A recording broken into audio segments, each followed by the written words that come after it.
badger, ironically enough, over the ostrich. If you think that I don't know that I am annoying on the interwebs, relentless, persistent, then you don't know that I know me better than most people know me. We will begin with the ostriches. Behold. Good morning, Katie with Universal Ostrich. 257 days. Happy, healthy ostriches that are behind punishment fence. So yesterday, let's be clear about something. There's a hen in there that is suffering. She's dehydrated. They will not allow any of us to treat her, to tube her, and give her electrolytes. Because science. Their people will only do it, and they're not doing it right. Because they've never government. done it. So this hen is suffering, and it's a major problem. The communication between, we have an interim stay, and to not be able to have any right and handle our animals is absolutely insane. And let's talk about that these animals, it's not their fault. It's not anybody's fault. And we definitely shouldn't be being punished. But these animals are being punished. We're being punished. And we have some hay coming in, getting police escorted in right now. Again, your taxpayer dollars, hard at work. I'm not going to read my entire tweet verbatim because I'm going to speak it out as we do this here. This is Universal Ostrich Farm. The crisis standoff, if you will, has lasted now the little over a week and a half, I think. I'm not going to go into the details. I'm going to highlight something that's going on right now, and I'm going to put it out there, and I would like everyone to memorialize it, bookmark it, and then put it on blast. If these birds get infected with an influenza, and I'll put it in quotes, it should be presumed that the terrorist organization that is the Canadian government are the ones who infected those birds with something at this stage. What I believe that they're doing is actually trying to stress the birds out to the degree that they will have weakened immune systems and be more susceptible of getting ill. That's what I sincerely believe they're trying to do. Oh, look at that. They got sick again. Now we got to slaughter them. Now we've got our scientific excuse. You do know what role scientists in Canada played in the COVID scandal? That there were two Chinese national spies who were apparently involved in gain-of-function research or something along those lines, who absconded and disappeared into China. I think it was the Winnipeg lab. If anybody doesn't know this, Google it. If those birds get sick, on the one hand, it is the direct result of the torture that is stressing those animals out, and that would be compromising their otherwise proper functioning immune systems. And they can say, oh, they're sick again. If they get influenza, they've been healthy for damn near a year, it should be presumed that the principles of the Soviet-style state-sanctioned terrorist organization that is the CFIA infected those birds on purpose so they could then say, well, now we definitely need to kill them. All that aside, set aside conspiracy theories, because, a government would never do something like that. A government would never unleash a virus on its people. A government would never test on its own citizens without telling them that they're testing on them. No, my goodness. It's not like they did that in the Tuskegee experiments and residential schooling. No. They would treat ostriches better than they have historically treated their own people. What they're doing right now is state-sanctioned terrorism, and it's state-sanctioned animal abuse. And I put out a tweet just before going live. It's like, it's an amazing thing. For 5 minutes to tend to this ill bird that Global reported on last night that actually broke its leg because of the drones and the helicopter. They're trying to make the birds sick so they can run with the media narrative that the birds are sick, and now they got to do it. The RCMP, the Royal Canadian Mounted Police, which are supposed to be there to so-called keep the peace, are actually only facilitating animal abuse at this point in time. Who's the PM? The Premier of British Columbia, David Eby? How about he gets off his ass and does something? Where are the animal rights groups of British Columbia to come in here and prevent the torture of these animals? You got CFIA, the Canadian Food Inspection Agency, government idiots who don't know shit about farming, who don't know shit about animals. You wonder why tens of millions of people starved to death when the government took over farming? It's because the government doesn't know how to do it like private enterprise. So they come in here, they don't know how to feed the birds. They're probably scared shitless of these birds because these birds are massive. not feeding them properly. They're getting injured from the drones flying overhead. And the RCMP, the Gestapo of modern day Canada, are sitting out there keeping the peace and allowing the CFIA, under the tutelage of its president, Paul McKinnon, to torture these animals. And I made the joke, they're there to kill them.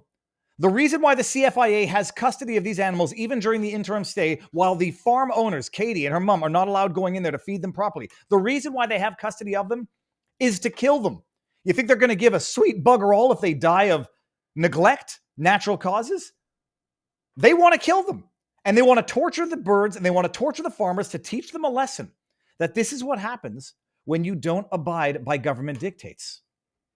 This is what happens when you don't trust the science, because the science is, for the last, first 3 or 4 days of the standoff, Katie was going in and out of the birds.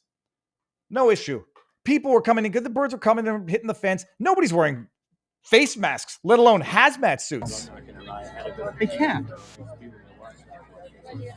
I already knew the outcome. I already heard about it. And then I just... Videos of people dropping dead on the streets. Zoom meetings of people dropping dead during COVID. They died from COVID. This is how they manufacture consent, with this type of fear-mongering propaganda. Get the government officials, get them in hazmat suits, people. Get them in hazmat suits. We got to kill those animals. We won't be able to do it quietly if the public doesn't think it's necessary. Let's make them sick so that the sons of bitches at the Globe and Mail, at Global News, say that they're sick birds. And so that when we kill them, it was necessary. Well, we did our best. That's what's going on in Canada right now. I'm not done screaming holy hell about this. I couldn't get up there. Tamara Leach, the trucker organizer who the Canadian terrorist government wants to lock up behind bars for 7 years for nonviolent mischief, and Pierre Mousefart Poiliev can't find his voice to say anything during the election. Do you all remember me saying, hey, Pierre, now would be a good time to say something about the persecution of Tamara Leach and Chris Barber, wanting to lock them up for 7 and 8 years, respectively, for nonviolent? Now would be a good time to say something. What's that? Don't want to sound too much like Trump. Well, you lost the election, and then it's only in July, and then again in September that he starts saying something about the wicked persecution of Tamara Leach. No one's going to tell me he doesn't know what's going on with the ostriches. I know that he does, because I know. There's no way to ignore the most popular replies to each and every one of his posts. There is no way to pretend that he doesn't know what's going on in British Columbia. He knows. He's making a deliberate, concerted effort to tweet about everything else under the sun other than this, because he's a flipping coward. Part of me feels a little bit bad for being mean to Pierre. It was a slow gradation. I was being deferential, trying to give constructive criticism. Then I was just being annoying to make sure that he knew what was going on. He is deliberately choosing not to talk about this. It is government tyranny of the highest order. It's unscientific. It's torturous. It's malicious. And if there's any Canadians who don't yet know about it, it means that I'm not doing a good enough job screaming about it. We're going to talk about it a little bit more when Barnes gets on after we thank our sponsor for tonight's show. But before we do that, just to introduce everybody, how you guys doing? Viva. You might notice I got new glasses. Now, these are the same frames as the other ones. The other ones kept breaking, so when I go to the shop, they just kept on swapping them out, but then they didn't have the same color.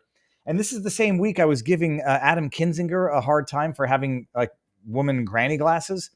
I hope these don't look like granny glasses, and I hope they don't look like pretentious artist glasses. I kind of like them. And the blue sort of actually creates more light when light refracts in, and it's not a dark halo that I have around my glasses. It's light, but whatever. That's it is what it is. And at least I got the frames replaced, and I don't have to get a new pair of glasses. Okay. Before we get into anything, everybody, I want to thank our sponsor. And our sponsor for tonight's show is Crypto.com. Now, I always say, I still don't understand cryptocurrency, so I can't tell anybody to go out and buy crypto. All that I know is that, especially in our community, for people who are investing in alternative, not incomes, but alternative methods of or depository of finances, I know that in our community, and we have a massive one at vivabarneslaw.locals.com, a lot of people are into cryptocurrency. I still don't understand it. I'm dabbing my pinky toe. Got a little Doge coin just for poops and giggles, as we say. But cryptocurrency is no longer emerging. It's here. And the latest move cements that in a really big way. Trump Media just linked a massive $6.4 billion deal with Yorkville Acquisition Corp and Crypto.com, the crypto platform trusted by millions of users worldwide. They're teaming up to scoop up $6.4 billion in CRO, the powerhouse token that fuels fast, low-fee DeFi staking rewards and real-world perks like cashback on your spends to establish America's first CRO treasury. Trump Media Group CRO strategy. When it's done, this new company will be the biggest publicly traded CRO holder out there. You want to join in on the action? Head over to crypto.com today, and we can make crypto great again. I know people do it, and if you're going to do it, use the proper platform to trade.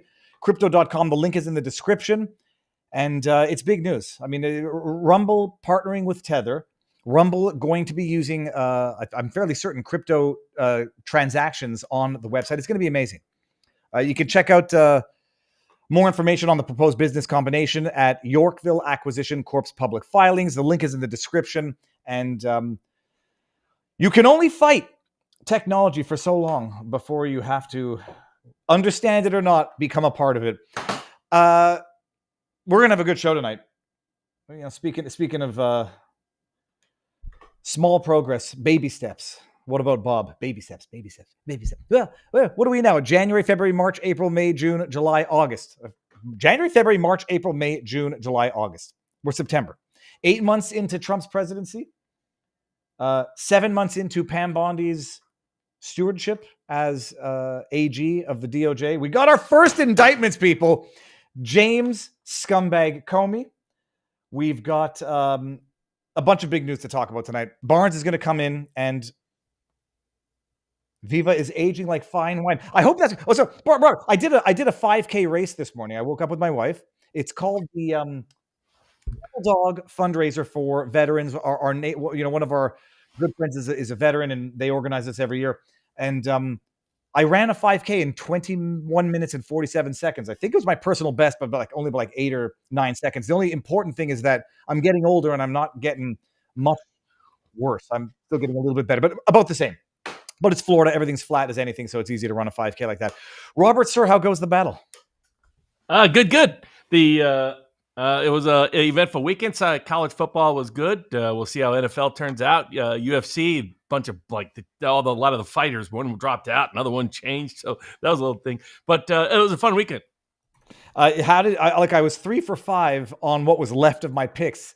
Was it net positive as per my recommendations? I wasn't able to get some of the changes in. Oh, crap. Well, I changed with Tavares, the guy who missed weight. I was like, if he misses weight, this is based on some good advice that I got. Something's wrong. And then, the guy who makes weight is going to be pissed and beat the living hell out of him, which is what happened. But all righty. Robert, before we even get to what's on the menu, you're following what's going on with the ostriches. I guess you can't avoid it because I'm screaming it like at the top of my lungs.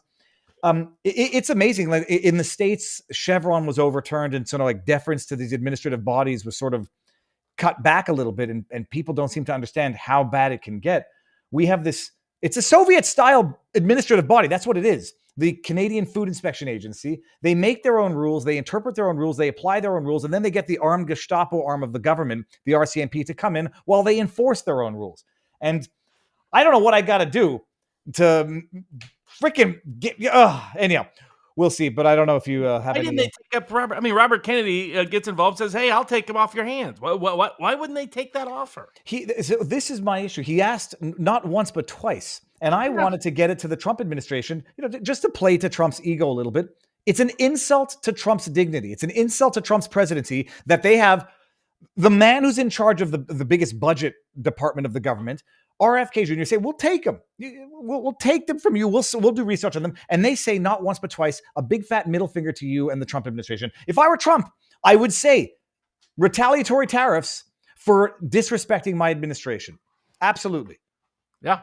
Well, I mean, why do you? Is it they're just determined to show off their authority? No, it solves their problem. It avoids them having negative consequences either way. So I'm always fascinated by the bureaucratic incapacity for just common sense solutions. It is. Look, I have two theories about it. One is it's just to show their authority, but the other is I don't know if you need to get the Cartman thing out. Somebody take the Cartman from South Park, put a little Canadian on him, you know, a little Canadian authority thing, going around beating people up, saying, "You'll respect my authority." Well, I think it's a bit of that. I think it's also retribution for having effectively denied the government power for damn near 10 months. And also, I don't know if you saw. Hold on a second. That's going to. That's Dexter Taylor, Robert. Should we bring Dexter Taylor in for a second? I don't remind me. Dexter Taylor, the man who's in jail in New York for the Second Amendment stuff. Oh, wow. Let me see. Oh, cripe. I don't know if I can do it. It takes forever to get this thing in. No, I said it now a lot. Okay, Robert, cover something. Let me see if I can get him hooked up here. Sure. Our top topics tonight, the number one voted on topic by the vivabarneslaw.locals.com board is all the deep state related cases, including the one and only James Comey, finally indicted on something. Hopefully it is the beginning, not the end. John Bolton's search warrant raid reveals that he's been up to all kinds of criminal activity, as a lot of confession through projection is revealed in the information that was uncovered in that search, as detailed by Robert Gouvet over Watching the Watchers and Robert Gouvet on YouTube and Rumble. Then last but not least in that deep state category, we have Fed-Surrection confirmed. Of course, if you are at vivabarneslaw.locals.com and saw the January 2021 hush hush on J6, all that's happened is everything that's been speculated there has been confirmed. And so we have the over 274 plainclothes federal officers. Now, this doesn't include all the undercovers. This doesn't include all the assets. This only includes undercover agents, actual agents, over 274 mixed in among J6, the Fed-Surrection indeed. Robert, and we're going to get to Kash Patel's clarification, which makes even less sense. But before we do that, so we've got Dexter Taylor on the mic. Dexter, say hi to the world right now. Hello to the world. Now, it's going to be technically difficult because Dexter won't hear you, Robert, but I'll ask him just a few questions. So everybody who doesn't know, Dexter Taylor up in New York State, serving 10 years for possession of an unregistered firearm because he ordered parts and assembled them in his apartment. And Judge Darkay said there's no Second Amendment in this court. Don't raise it. Currently under appeal. Dexter, tell us how you're doing and just, tell us what we've been planning to do this for a while. And I'm happy it worked out, but just say what you want to say to the world now. Well, thanks for letting me join in the live stream on short notice. Yes, I'm a political prisoner in New York State because, Albany is full of godless liberal heathen who do not respect the Second Amendment. And yes, my case is under appeal, and we're going to see what happens with that. In the meantime, we're trying to, kind of turn up the volume and as many people as possible knowing about this case. And hopefully kind of get in the ear of as many podcasters as possible. I've been trying to do as many interviews as I can to spread the word. The more people know about this case and how the case was conducted and why it became a case in the first place, the worse the Democrats look. So that's the Cliff Notes version. Dexter, are you on with Robert Barnes, by the way? Yeah, Barnes is on, but you won't be able to hear him when if he says anything. I could tell you what he says, but let him know I'm a huge fan.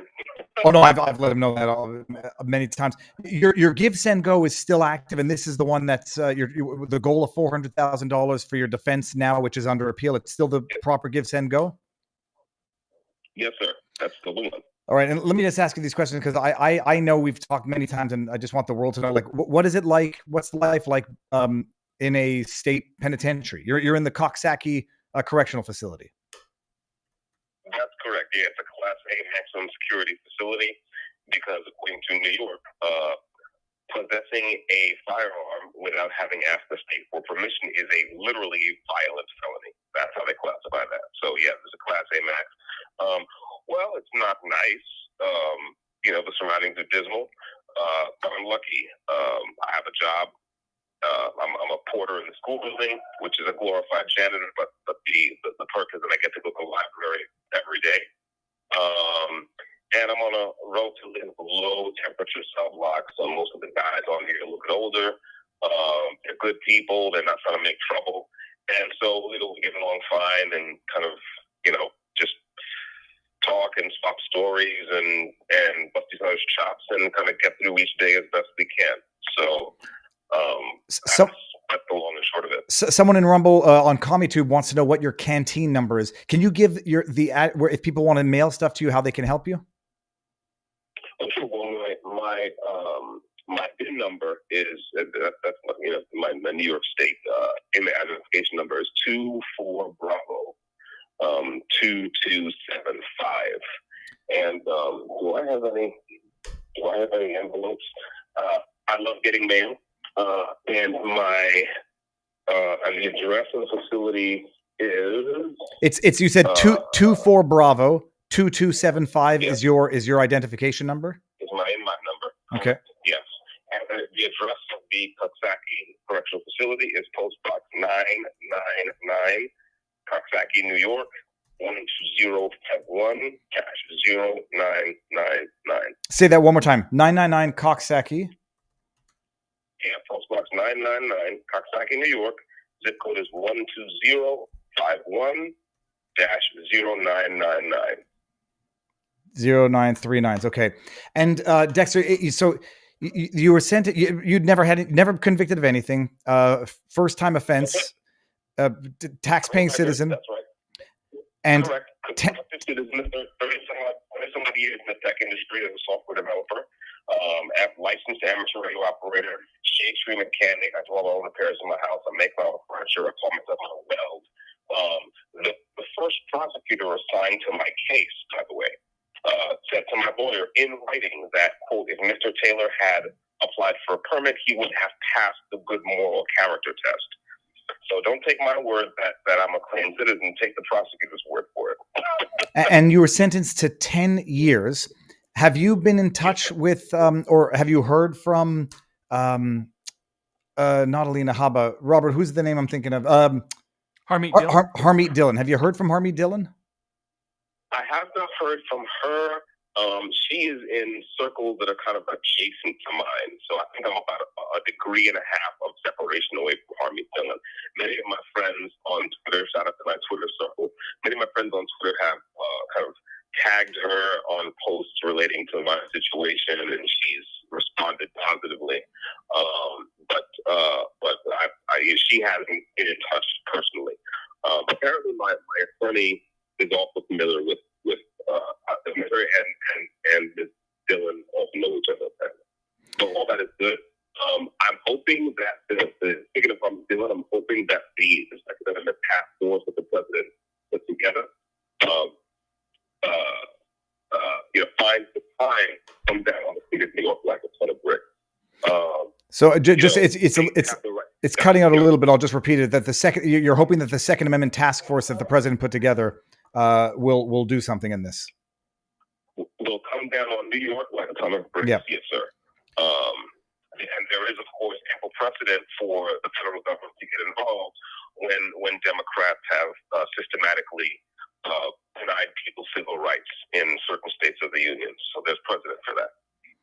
And I'm going to say it just because don't want people thinking like the goal is $400,000. You're already at $280,000, and you should be happy with that. Without getting into strategy, what's the next step in your appeal, and what is required financially in order to take this where it needs to go? Well, the fact is, the amount of money we've raised so far, we've been to run through all of. So the latest kind of milestone that we hit was to enable me to pay my legal team to file the appeal. I believe the appeal has been filed already, although I'll wait until I get positive confirmation from my lawyer. And really, as far as the appeals process is concerned, we have no control over that.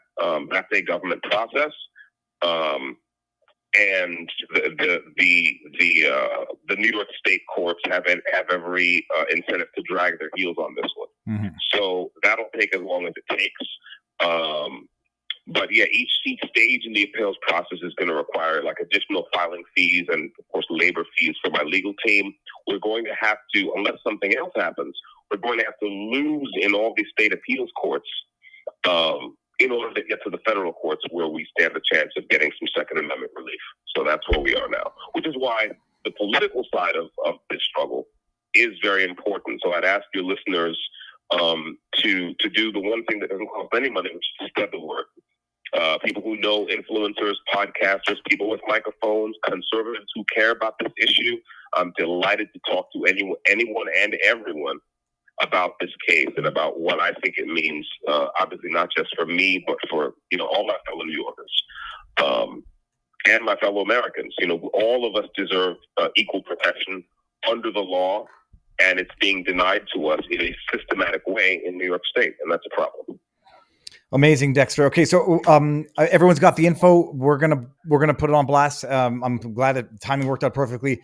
Call me tomorrow. We'll talk offline and we'll see who we can get you on and spread the word as much as possible. Sounds good, brother. Take All right. care. God bless. Take care, Barnes. He says, okay, have a good one, Dexter. I'll talk to you soon. Okay, well, that worked out. It's the amount of times my phone is on silent when I go live and then I miss it. Okay, good. Yeah. Well, I think Dexter Taylor's case, for those that don't know, that basically prosecuted for exercising his Second Amendment rights in the communist state of New York. His case, like Tina Peters in Colorado, like Kurt Benschuf in Seattle, Washington, these are examples of left-wing jurisdictions politicizing and weaponizing their legal power to go after those they disagree with on political grounds in violation of their constitutional rights and liberties. Whether in Dexter's case, it's his Second Amendment self-defense and self-empowerment and self-arm right to bear arms.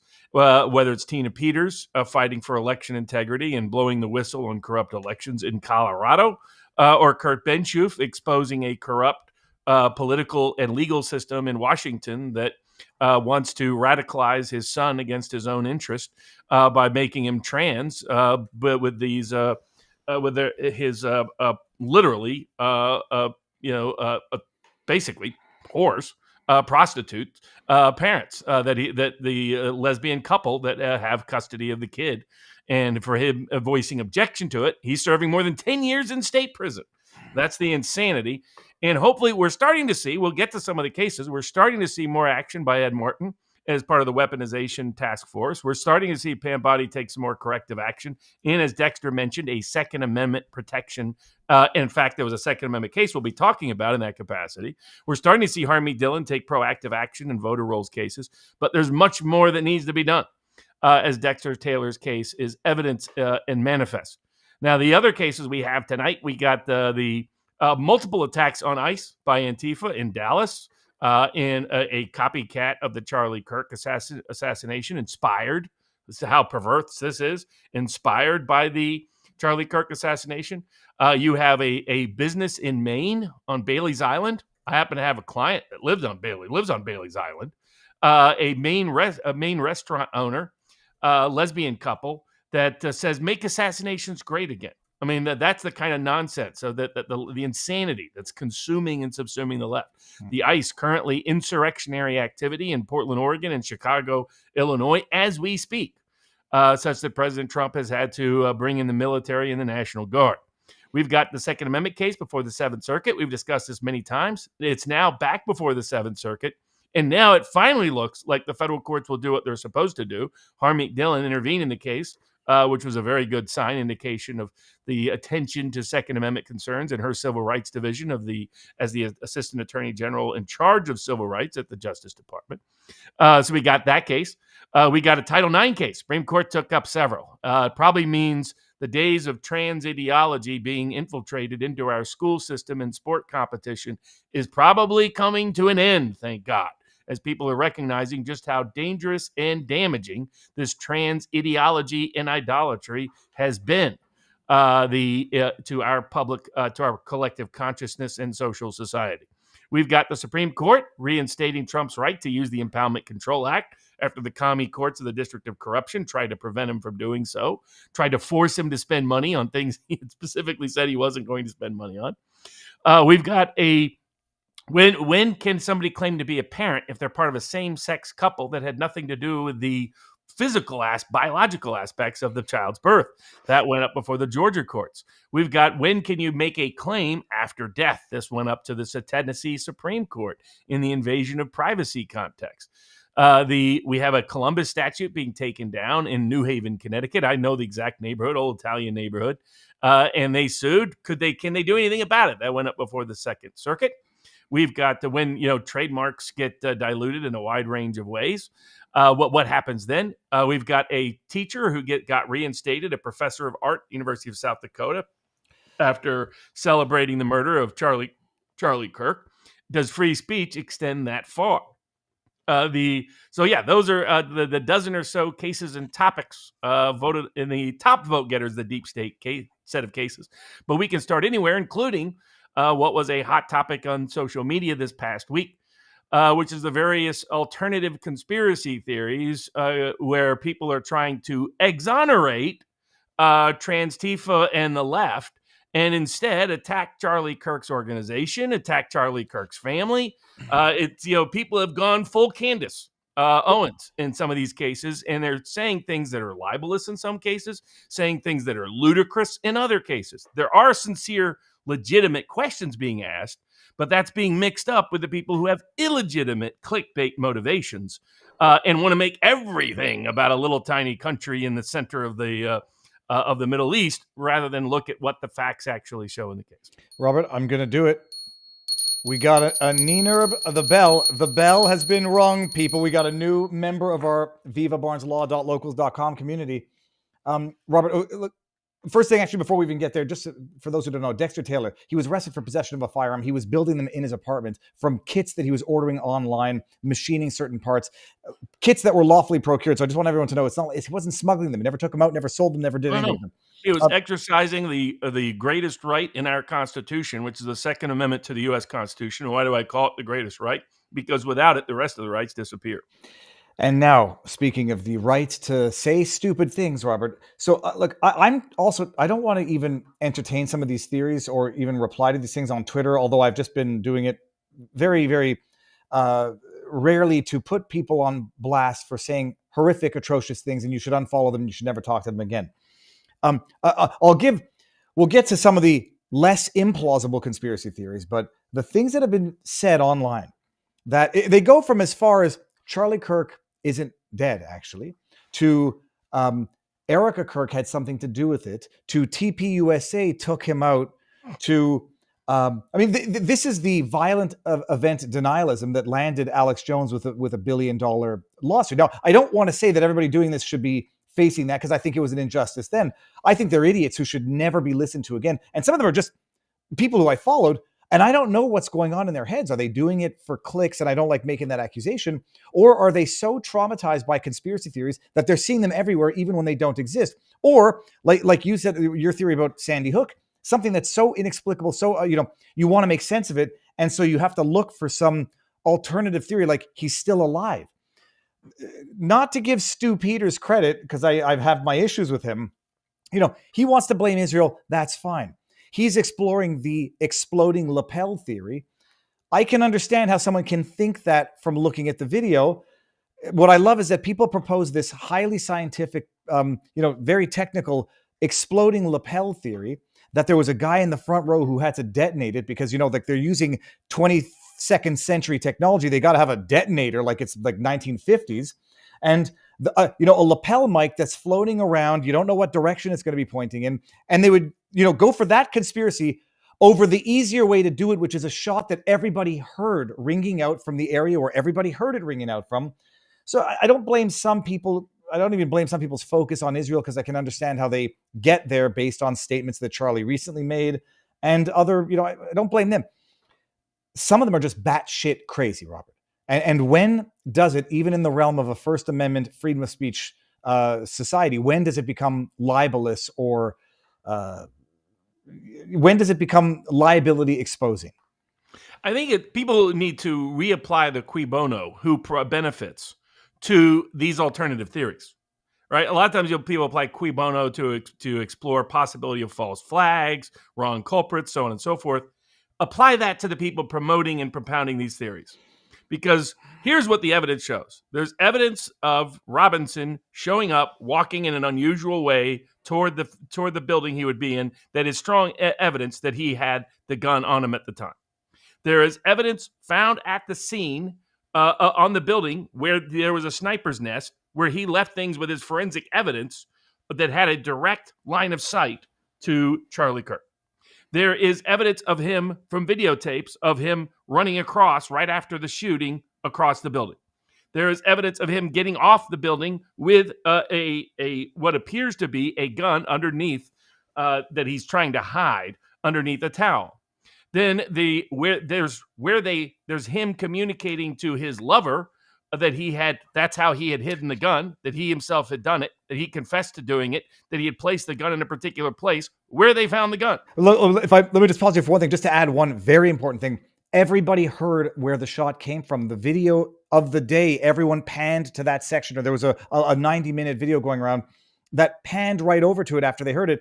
But Robert, people are going to say, I don't believe the text messages, AI generated fake images. I don't believe a word the FBI says. All those videos are CGI, whatever. Some people are saying the blood was CGI. That's what's happening. What you have to do is you have to believe that that Robinson is lying, that the lover is lying, that the government is lying, that everybody else's videotapes, they're all fake. They're all fake. You're in loony land, folks. You're in fantasy land. This is a good description is the Alex Jones. Because remember, we first met, me defending Alex Jones, you covering his deposition. Alex, I thought, was really forthcoming and honest in that deposition. He said, look, I had got to the point where I'd seen so many crazy government conspiracies came true that I had a disorder almost mentally, and that I was just taking everything. In fact, because he was very reflective at how did he lose his mind? And people forget 90% of what he said about Sandy Hook didn't question Sandy Hook. He's talking about for a brief period of time, 2 years after Sandy Hook happened, he bought into the idea that maybe some aspect of it didn't happen. And he later said, no, he was wrong. And he explained why and how he was wrong. But he said part of it was he got into a mindset where all he could see is conspiracies. And he couldn't even see, he goes, because he'd been just bombarded with so many crazy ones that were proven true. And what he had spent a lot of time on was figuring out, okay, I got to use my incredible intellectual skill to start filtering things through. What's credible, what's not, what's reasonable, what's not, and not just have a reflexive position that no matter what happens, if it's a public trauma, assume the government is lying and an alternative narrative is true. But here, what the evidence we have, there is physical evidence, demonstrative evidence, video evidence, text evidence, confession evidence that all points to one guy and one guy only, Robinson, doing it. Now, I think there was coordination and conspiracy in the lead up to it, potential coordination and conspiracy to try to cover it up, but that he was in more and more of the gun people, even people that started out with doubts because of the lack of an exit wound due to the nature of the ammunition used and the kind of gun used, that they thought you would have a big exit wound, and so they had questions about direction and angle and bushes and other things. Most of them, including like Chris Martinson at Peak Prosperity, have come to the conclusion that indeed the evidence all starts to point in the same direction, which is that he was shot by a single bullet from a high power rifle by a sniper from that direction. And the only question is, like, Martinson thinks that maybe the angle would suggest a different location for maybe a different shooter or and the rest. But that's the only question he has left. There's no more. The credible people are not voicing all these lunatic explode. I mean, Stu Peters has always been an idiot. People have asked me to go on Stu Peters. I'm like, I have no confidence in that guy. That guy spins whatever nutty theory comes out of his head. It's like being even by associated with him. He like people told Stu Peters like Alex Jones. He's nowhere on the same plane as Alex Jones. I'm sorry, there's no comparison. Alex himself talked to the TPUSA folks, and what they explained is due to the angle of the bullet, it went down, took out his spine, it exploded within his body, and people tend to forget it's the energy, like all these people looking at explosions and whatnot. What kills you from a long-distance, high-power gunshot isn't always the bullet. It's often the energy displaced by that bullet. It's almost and as people have got more video footage, you can see. I mean, Charlie, I think, was dead on arrival, was dead at the moment of impact, because you see the way his hand is moving, his spine is gone. It's consistent with what she saw, his wife saw, where the doctors didn't want him to look at it because saying his neck and his back have just been blown out. I didn't get that confirmation independently, but that was my thought from the first day because of the hand. Did you? So I don't want to ask who told you that. And they said they found the bullet. They found the bullet under the skin. Alex Jones talked directly to people with knowledge of everything at TPUSA. And so, and Alex was one of the first people saying, hold on a second, this doesn't make sense. If it was straight on with that kind of so on and so forth. But Alex said once the way they explained the angle, he was like, that probably makes sense. And more of the evidence. We had somebody who was there who's been subject to all kinds of libels, who might have the chance to, depends on what he wants to do, but might appear with Viva later this week, who's done detailed proprietary sound analysis of what took place. And everything keeps pointing back to Robinson. I want to just say, like, the chat went away and I couldn't bring it up, but someone said, oh, like the cabal didn't infiltrate the group and motivate him. If you want to blame Israel, the most plausible way and defensible to say, yeah, someone was infiltrated that group. MK Ultra, these guys, convinced him to do it. He's a patsy in the sense that he did it, but he was manipulated. Not that you're going to go with a lapel mic. Like, and people think, all these ridiculous theories. The Bush, remember, there was those people, that Bush, they're hiding somebody, Barnes. There's somebody hiding behind there. Then somebody did the smart thing and started looking at Google Maps of images going back years back. The Bush is still there, people. So if you find yourself, the other thing is, my question was, cui bono? Who benefits from Robinson not being fingered? Who benefits here? The trans movement benefits. The deep state benefits. Those people out there saying, oh, I'm exposing. No, you are doing the deep state's bidding by pointing the finger at TPUSA, by pointing the finger at Erica Kirk or the family, by pointing the finger and pointing it away from their trans Tifa violent group that they have helped curate for a decade plus. You are doing their bidding, and you're too dumb to even know it. If you're out there voicing these idiotic theories that are not based in evidence, that are contradicted by the evidence, where you sound like the people like, oh, Sandy Hook didn't happen. I still get these emails, by the way. I still get them. Barnes, you understand? Sandy Hook never happened. Robert, it was totally fake. You got taken in by it, Barnes. Robert here, Free Speech for Life says, come on, guy, Sandy Hook was a false flag. The government deleted so much proof. This is what I say, like, it depends what you mean by false flag. If you mean false flag, that you shouldn't blame the gun and you should blame mental illness and you should blame SSRIs or that it was weaponized security at the school system, hey, I'm with you. But if you're saying it didn't happen, you're insane. You're nuts. You've lost your mind. You've taken the bait. So I ran out of patience, and I was running out of patience more and more throughout the week because people were bombarding me with this stuff. And then I saw some of the nastiest, vicious, meanest criticism of a widow who just saw her husband, 31 years old, of young children, murdered on national TV. And I see people attacking her, not calling her good. You should be disgusted with yourself. You should be ashamed of yourself if you're doing that. That is outrageous. There is no justification for that whatsoever. So have some decency and some humanity and quit doing the deep state's bidding, thinking you're taking the deep state on when you're their little bitch. So that's my rant on that. Hey, Chris Martin and other people, they're asking legitimate questions. I don't get a problem with that. I have a problem with people demonizing TPUSA, demonizing Charlie Kirk, demonizing Erica Kirk, thinking they're doing God's business when they're doing the devil's business. No, there's no, she's smiling. Who does a podcast? I'm telling you this, like, in a year, she will not remember this month. She is in shock and auto function mode, trying to stay strong for her family, for her kids. She won't remember this period of time in a year, in a 2 year, because it's a haze as it is. You want people to, first of all, nobody responds the same way to trauma. There's all these myths out there that there's this universal response. There is no universal response. There's universal tendencies, universal commonalities, but there is no universal response. I say this as someone who's been through it, seen other people through it multiple times. So all that garbage is just garbage. The evidence all points to this being part of the Trantifa. I sometimes call it Trans-Tifa. People tell me it should be Trans-Tifa. I mean, we made this up, folks. So, pick which one you want. Or we're combining trans within Tifa. That is who did it. And it was intended to create this, to create a new wave of left-wing violence across. I mean, look at the Democratic politicians in Oregon right now trying to protect and safeguard. Look at the ones in California.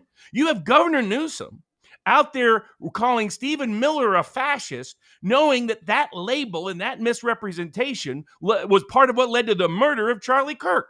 Governor Newsom's office is illegally inciting violence against a member of the federal government. That's how insane these people got. Even George Wallace didn't get this crazy in the middle of 1960s, Holt standing in the schoolhouse door. He didn't call for the murder of President John Kennedy. He didn't suggest John Kennedy was or LBJ was a fascist. That's how nuts these people. And this is the governor of California and the would-be Democratic nominee for president of the United States, his office effectively inciting violence against a high-ranking member of the federal government right after that same violence just took place against a public citizen in Charlie Kirk.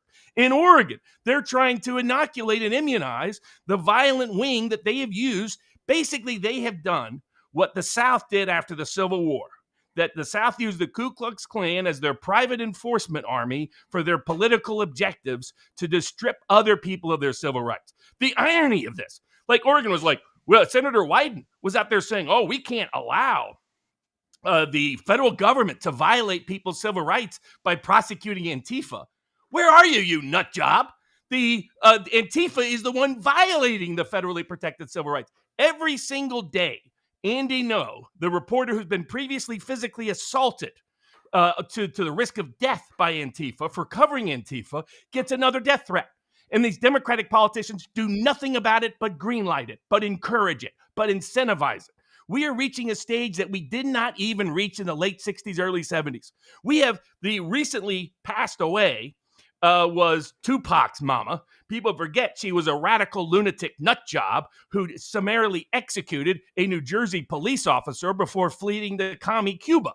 And you've got schools in Chicago and other places wanting to make a special honor recognition of her. Say, here's our heroes. The violent terrorists are our heroes. They've gone full Palestine, that now their heroes are terrorists, and their government politicians encouraging it, incentivizing it, supporting it, subsidizing it, protecting it. So any politician who comes out for this should be put under investigation themselves, because they are engaging in dangerous behavior that I believe is criminal behavior. We have something even worse than late 1870s Deep South conspiracy with the Klan, because even back then the politicians tried to hide their role in it. They didn't brag about it, like Governor Newsom is, like the Senator Wyden from Oregon is, like all these other corrupt politicians are. So, I mean, the fact that ICE is under daily attack, they actually end up killing detainees because that loony Trantifa nut job, hit the wrong people by his own plan. You have attacks all throughout California, attacks right now in Portland, Oregon, where Trantifa has been running Portland now for a decade, at least half a decade. Attacks in Chicago. These people need to get the message. We need mass arrest. Drag them in, throw them in, let them stay there for a while. Let them stew for a little while, because they've been committing crime after crime after crime, and this crime wave is an imminent risk to the security, freedom, and liberty of ordinary Americans. And hopefully something happens about it. But anybody pointing the finger at any direction other than Tyler Robinson is doing the bidding of the deep state. Tyler Robinson is the product of this Trantifa motivated, politicized violence that's trying to use violence to suppress our civil rights and civil liberties. Don't be fooled, don't be deceived about that reality. And if you're doing anybody else, and if you're challenging that, you're doing their bidding, so you better have a gosh darn good evidentiary foundation, and I ain't seen it yet. I want to bring up a couple here. At least I'll bring up the rants, and then we're going to bring up the tip questions afterwards. But so the bottom one, I don't think you can see. It says Squigs. Viva, if you can remote detonate a lapel, surely you can remote activate a rifle sound from the position you wish it to come from. But think about it. You're having to go to more esoteric, crazy, lunatic theories. Well, maybe this could have happened, and then this crazy thing. But not just that. Not just that. 10,000 thing could have happened. This 100,000 thing could have happened. When you find yourself there, folks, you are discrediting the legitimate inquiries. When we, I challenge established narratives as much as anybody out there in the public informational space. So does Alex Jones. So do other people. Many of them are coming to the same conclusion as the government, that Tyler Robinson is the man who committed this murder. Now, he likely committed it, motivated and incited by social authority figures who have labeled anybody who is conservative identical to the politics and policies of Adolf Hitler. It is that insanity, that political permission slip that invited it, curated it, narrated it. Now, it would not surprise me if we find feds all over different parts of planting and building and promoting this movement, just like we found out with Fed-Surrection this week. Don't be deceived. This is Trantifa who murdered Charlie Kirk. I have no doubts about that. I appreciate the exploding pagers. That was a multi-year operation to get into terrorist organizations' pockets. Why would they have a remote detonated shot from a different angle where the guy was, to complicate what could have otherwise just as easily been done by the guy who was there with the rifle? Like, why would you complicate it? You're going to take a chance. Oh, he might have missed his shot. And a remote lapel that's a directional bullet might have been torqued at a different angle. Okay, doesn't matter. Sandy, Yeah, okay, exactly. fine. People are going down the wrong rabbit trails. They should be skeptical of those rabbit trails, because those rabbit trails are designed to distract from deep state complicity and culpability in creating this weaponized Klan-like violent tool in Trantifa. And it is we have to recognize it for the threat that it is. Any other argument that takes away from that, I'm going to be very skeptical of, unless the evidence is compelling. And so far, the evidence has been crap. Non-existent. Read the room. Barnes. No one believes this shit. Barnes thinks his audience is stupid. Okay. Squig says, imagine being. No, I think my audience is intelligent. And that's why I say it bluntly, straightforwardly, and honestly, and don't hold back. I don't think my audience I have to talk down to. I don't think I have to explain things in real, to simplify them to a third grade level. That's what I have to do if I'm talking to some of these idiots who believe this lunatic nonsense, but they're not part of our core audience. Imagine being a pawn pushing the exact divisive theory. I'm going to just say a lot of confession through projection here that fake narrative wants us to push, thinking the rest of us are not. If you're hypothesizing that the lapel thing blew up and that's what it was because there was a remote detonated bullet to draw people's attention to the other, you have zero evidence for that other than an analysis of a video which shows a shockwave rippling through a human's body. And you're doing the bidding of the deep state. This is what they don't want to admit or acknowledge. They don't want to admit or acknowledge that by saying Tyler Robinson and Trantifa had nothing to do with it, they are doing the bidding of the murderer. They are doing the bidding of Trantifa. They are doing the bidding of the deep state. They don't want to admit that because they like to fancy themselves as these brilliant, smart. No, you're not. You're idiots. You're useful idiots, but idiots nonetheless. I happen to think a lot of them are either bots or doing it for attention or doing it to troll. But set that aside. Yeah, some are doing it for clickbait. Some are doing it to. Of course. It's what I talked about. We talked about with Dominion. They're good. The patsy isn't Tyler Robinson. The patsy is believing it's not Tyler Robinson. Let me do this here. Not saying it didn't happen. This is Sandy Hook. Just that whatever happened, the government did it. That's a less implausible false flag theory. Keithster says, going so far as to make fake tweets from Mrs. Kirk saying she's starting a dating app is disgusting. King of Biltong, want to add more protein to your diet? Add some healthy zinc protein. The hell's the problem? Add some healthy. You don't lose your mind. You eat more Biltong. It's delicious, people. Packed with B12, creatine, iron, zinc. A great addition to a healthy diet. BiltongUSA.com. Code Barnes for 10% off. If Tyler didn't confess and he didn't, Barnes is like, it depends if you believe the text messages or not. If you don't believe, again, if you discard all evidence, then you can come up with any theory you want. No, and that's what this lunatic is doing, discarding all evidence and then pretending that they're evidence-based. What a joke. There is a video of a dispatch call claiming there was no autopsy done on Charlie Kirk. That the autopsy was not immediately done at the Utah hospital because it's a federal. The feds have taken over large part. Even though the state is leading the prosecution, the feds saw this as a federal case. That usually means the feds have a role in the autopsy process. Plus, and like you can go to Chris Martinson, who started out very skeptical. Other people, now he still thinks there might have been a second shooter. He still, all of that, but he follows the evidence. I think ultimately he'll find that the angle could have been done by Tyler Robinson. Yeah. I think that will clarify that aspect. But even he started realizing that all the evidence points to high-powered single shot that killed him on impact. And so the only question for him becomes the angle and the location and whether there could have been a second shooter involved. Now, the only thing with the second shooter problem is, as you point out, as the person who was there that we know from our board member, there was only one shot that anybody heard. There's so many problems with these crazy loony theories. Oh, it's out of the side window, out the back. These are done to discredit people. Mm-hmm. And they've done this in the Kennedy, King assassinations, other assassinations, where there was a legitimate reason to question the official narrative. And so they would inject loony ideas. Exploding lapels, the secret explosion of the secret conspiracy of the hand signals of the security guy connected to Israel. This is done to discredit legitimate inquiry, legitimate question. So run away from anything that sounds as loony as a lot of this nuts sounds. Yeah, we got E. Taylor, 67. I was a combat medic in the Army, civilian paramedic for many years. Have seen numerous gunshot wounds. Charlie's wound is consistent with the rifle used. Yep. Some of us out there, conspiracies sound like QAnon 2.0. Just saying, how did this one go, my friends? If the conspiracy is too good to be true, it is. Well, no, I've heard people say it was CGI blood. I'm like, the crowd responded to the blood, not the gunshot. Then it's like, Okay, it doesn't matter, but terrible. Yeah. There are So terrible. we've addressed the nut jobs. Now we can get to some of the true criminals finally getting, and we've addressed ICE and I think the president's on the right path there. Well, we're seeing the literal recreation of the late 1960s, except it somehow is managed to be worse. For those who don't remember the late 1960s, every little radical, the Crips, for people that don't know, the gang, the famous gang of LA, is actually like the Committee for the Revolution of whatever. They all came up with the idea from the Black Panthers. So like, oh, we just got to rebrand. It's okay to be a gang. Just rebrand as a political rebellion. And so that's what, that part of that took place.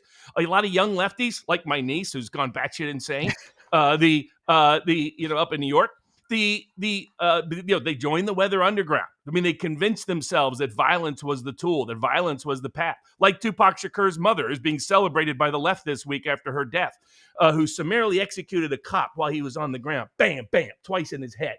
That's who they consider their heroes. Anybody who does that should be put under immediate inquiry and investigation for likely evidence of suspicious activity. But we're seeing it at scale. So credit to President Trump for getting proactive, getting the National Guard involved, getting the military involved at protecting federal law enforcement in these locations. And this is insurrectionary activity. And the Civil Rights Act, under the Ku Klux Klan Act laws, gives the president the authority to use the National Guard and use the U.S. military whenever there's systemic deprivation of civil rights and civil liberties, as is occurring every day in California, Oregon, Washington, Illinois, and New York. When I say like you could entertain some theories, I could entertain like with the ICE shooting, where the guy wrote anti-ICE on his on the casing. I mean, yeah, I can understand someone saying that is too stupid to be real, and that's like a bad FBI agent trying to frame a patsy.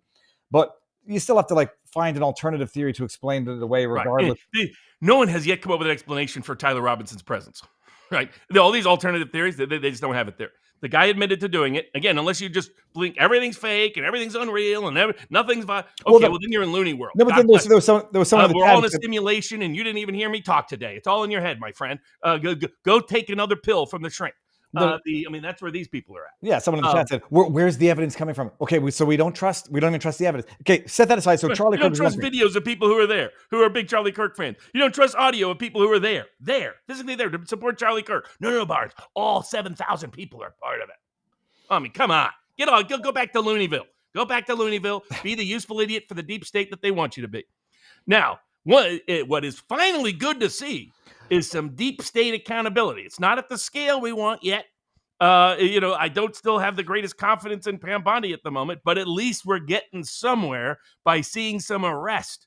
As they saw the seashells this week, and it said FAFO James Comey. I want to find the tweet from Clandestine. What is that internet? The Twitter handle. I'm going to find it in a second because I'm still this. You can call me a kook because this is where I think maybe Pam Bondi indicting what's his face or issuing the indictment for James Comey. The two of the weaker charges against James Comey on the eve of the 5-year statute of limitations after Trump takes to truth. Some people say Viva, he wasn't admonishing her. At the very least, he was telling her to do something, like take some action. Oh yeah, don't let this bum walk, who's been one of the biggest criminals for the last 30 years of the American deep state against the interest of the American people. Well, when I by the way, people... there's a long history of that. There's some good Twitter posts. President Washington personally intervened to see who got prosecuted and who didn't in cases of political impact. George Washington, President John Adams, President Thomas Jefferson, President Andrew Jackson, President Abraham Lincoln. Many of our greatest presidents were directly involved in these kind of criminal charges and cases. The difference between this and Biden is that Trump is being honest about it, where Biden was being dishonest about it, and Trump is actually getting actual criminals because they are criminals, not making up crimes to try to get this political opponent. Let me bring this one up from Clandestine. I'm suspicious about who is behind this account, but it doesn't matter. Deal with the arguments. This person is saying going after Laura because Laura Loomer was going hard after Pam Bondi. He's finally saying, look, Pam has finally done it. It took some time to do this. She's doing her job, and Laura's an idiot for criticizing her. And I think Laura, makes other mistakes. This is not one of them. Robert, if I want to get conspiratorial, I could say, what a wonderful distraction from the Epstein debacle. Now they throw a little red meat at us and say, shut up, we're doing our job. 2 measly charges against James Comey.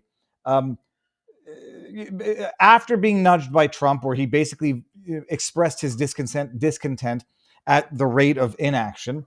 And you read the indictment. It's not weak. It's unfleshed out. I didn't at first even know if we were talking about Comey's leak to his law professor buddy there, Richmond at Columbia. But this was him authorizing leaks from Ray in the context of the Russiagate hoax. It's a pretty weak indictment as far as my limited Canadian civil attorney experience could possibly lead me to believe. What do you think of the indictment? Is it weakly fleshed out? Is it just a bare minimum to go after Comey for? And might some people think that this is Pam Bondi trying to distract the masses from ineptitude in an array of other aspects of her job? No, I think that there is a consistent effort by key people afoot in the Justice Department to get some deep state accountability, as evidenced by the prior raid on John Bolton. The issue here was this was simply to get the indictment down before the statute of limitations expired.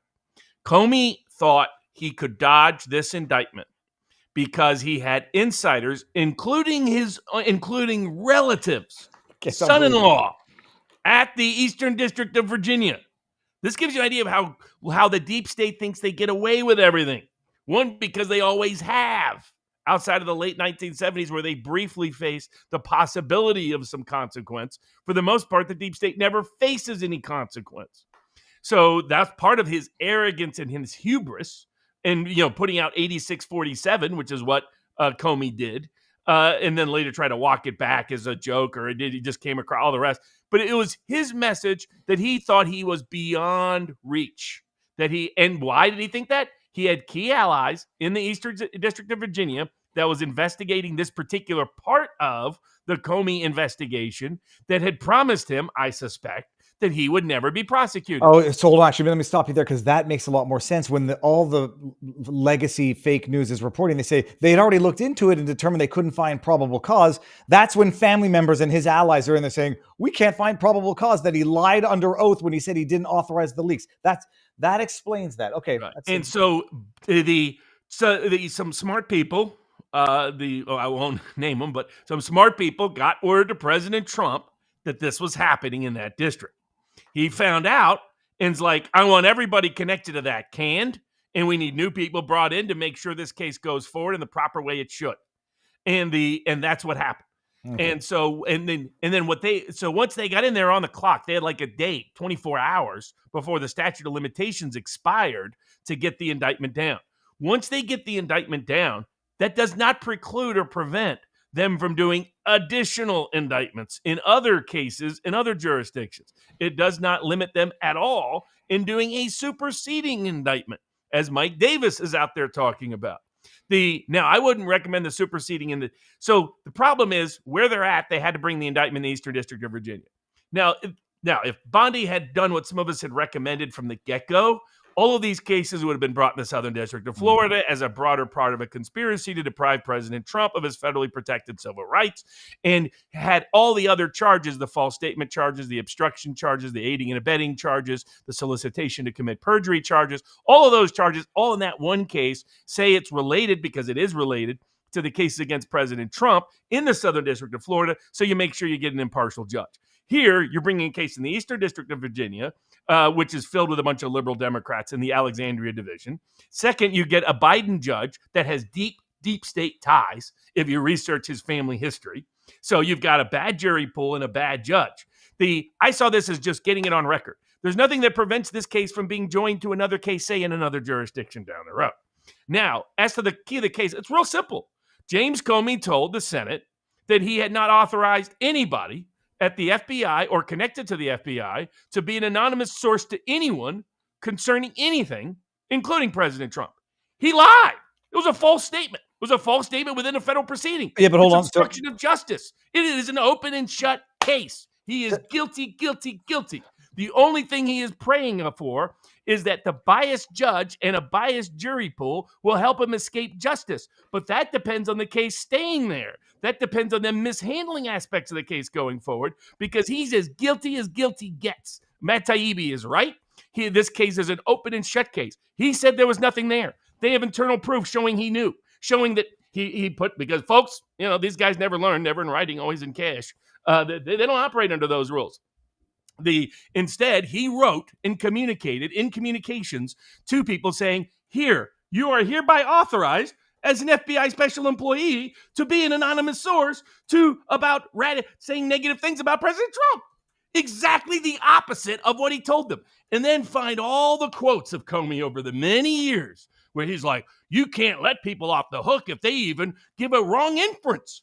So, he can't claim intentionality as a defense here at all. All he is banking on is jury and judicial nullification, because he's as guilty gets. Now, who was it that said that Comey authorized him? Was it Christopher Wray?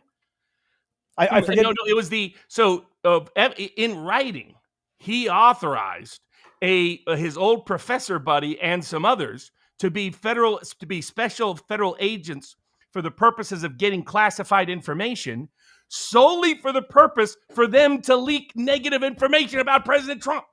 It's in writing he did it. And he told the Senate just the opposite. Okay. It's guilty, period. Is there any chance that a judge tosses it because of public statements made by Donald Trump? Not on any constitutional grounds, no. And again, there is a long presidential history dating back to George Washington of presidents being more directly involved than Trump is here. So the fact that he was victimized by this criminal, the fact that a bunch of other people were victimized by this criminal, is not an immunity card. So he doesn't have any claim. And are the same liberal Democratic judges who said Trump had no First Amendment claims, and he really did, are going to try and suddenly reinterpret the First Amendment to specially protect James Comey? Not under the law. So is there a risk of judicial nullification with this corrupt deep state hack judge? Yes, there is. Mm-hmm. With this corrupt deep state-oriented jury pool? Yes, there is. But let's be honest, it's simply nullification. It's not the law. There's a risk of jury and judicial nullification in the Comey case, but it's not quite as high as a lot of people are suggesting. So, because this is just the beginning. This is not the end of these cases. The district, it's Eastern District of Alexandria. I was told by someone it's 77% Kamala Harris supporters. Yes. Okay. Not only that, it's all government bureaucrats and a whole bunch of deep state hacks. So you've got a bad jury pool, and then the judge assigned the case, a bad judge. My view is, I hope this motivates them there's just because you brought this indictment doesn't mean you have to keep it there. You could bring indictments on Comey in multiple jurisdictions. I hope they do. And then you could move to transfer it and to consolidate it with the other cases. But here's the thing. Just the fact these indictments are coming down the pipeline, the fact that Bolton indictment's almost a guarantee. Yeah, John Bolton was caught red-handed. And just like Comey, this nitwit went around, he was attacking Trump, admitting evidence of his guilt. It's the iron law of woke projection, is that they sit there and accuse others of exactly what they're guilty of. And he's sitting there saying Trump should understand the importance of classification and releasing classified info.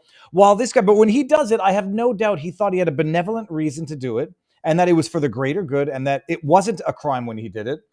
But to be clear, what Bolton was doing was old school criminality. He was weaponizing his access to classified intel and information to line his pockets. Mm-hmm. And the idiot kept it around his office, kept it around his home. And this is a guy who said Trump should have never had the president of the United States, who has the right to declassify anything he wants. But the president was absolutely outrageous that he could have any such documents in his home. And it turns out Bolton has tons of them in his home, his business, shared them. He was using AOL.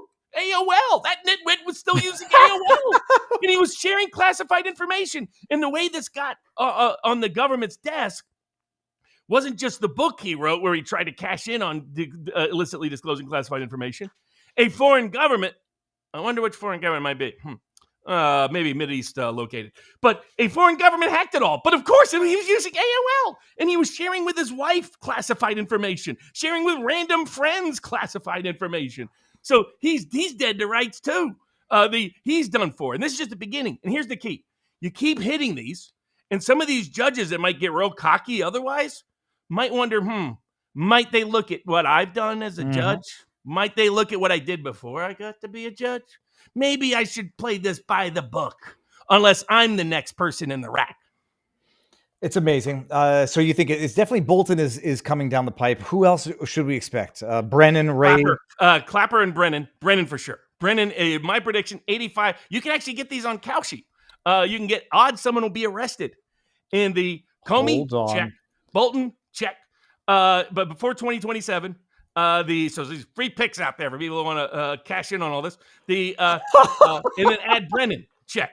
I think I'll put Clapper at 50-50. Brennan, 75% chance. By the way, Tucker Carlson's first 9/11 video. Guess who he implicates in 9/11? John Brennan. That's how far back Brennan's crimes goes. James Comey has been a deep state criminal for 40 years. So getting Comey is huge. Getting Bolton is huge. Getting Brennan is huge. That unholy trilogy of deep state criminality might finally face some consequence. Why did you do this to me? I don't want to do this, but now I think I might have to. You don't have a choice. It's like a Viva UFC pick. You got to get in early. You got to cash in. I think Letitia James and Peter Schiff will also face indictments before 2026 is done. Peter Schiff and not Adam Schiff. Well, hold on. Sorry, I mean Adam Schiff. Adam Schiff. No, Sorry, Peter. I don't mean Peter. You're okay, Peter. Sorry, the slight misnomer. Adam Schiff. Okay, wild. While I think about how much to wager on these various people, because Adam Schiff is at a very good price right now. No, Schiff has to. That is also. Well, you know who else is next? Christopher Wray, because of what just got this. Christopher Wray lied to Congress about tons of things, but one of the big ones he lied about was January 6th. Okay, I'm going to add another topic afterwards, but we'll get there. Yeah, we got to do January 6th right now. The insurrection that was a Fed-Surrection. I'm going to have Steve Baker on tomorrow. He's one of the journalists who wrote the piece in The Blaze, and I'll stop there because there might be more news by the time he comes on tomorrow. So we're going to talk about this tomorrow afternoon. Robert, the news breaks. I don't know how where the intel came from, that there were 247 or 274. I get numbers mixed up. Plainclothes FBI agents on the Capitol building the day of. I tweet out, this confirms everything what we all knew already, that they were agents provocateurs, instigators, bad actors, or at the very least, I don't know, enablers, facilitators, whatever. Then they say that Christopher Wray lied because he said that there were, what did he refer? There's a difference between agents and plainclothes. Essentially, there's assets and there's agents. And there's undercover and there's in uniform. But Wray consistently represented that there were very few to no FBI agents. And he tried to dismiss or minimize FBI assets by playing language games with what's an asset. You know, do you mean confidential human source? Do you mean someone registered as a source? Because there's a lot of federal assets. Nick Fuentes, I consider a Fed asset, even if he doesn't know he's a Fed asset, because he does a great job discrediting criticisms of countries like Israel by affiliation and association with all of his lunatic beliefs and spouting every anti-Semitic conspiracy theory known to man for 2,000 years. But then you have real Fed. So Fuentes would be one of those assets that's not a registered asset because he doesn't even know he's an asset. Then you've got Fed assets that are off the books assets that they know they're an asset, but nobody's putting them on the books because nobody wants anybody to know about it.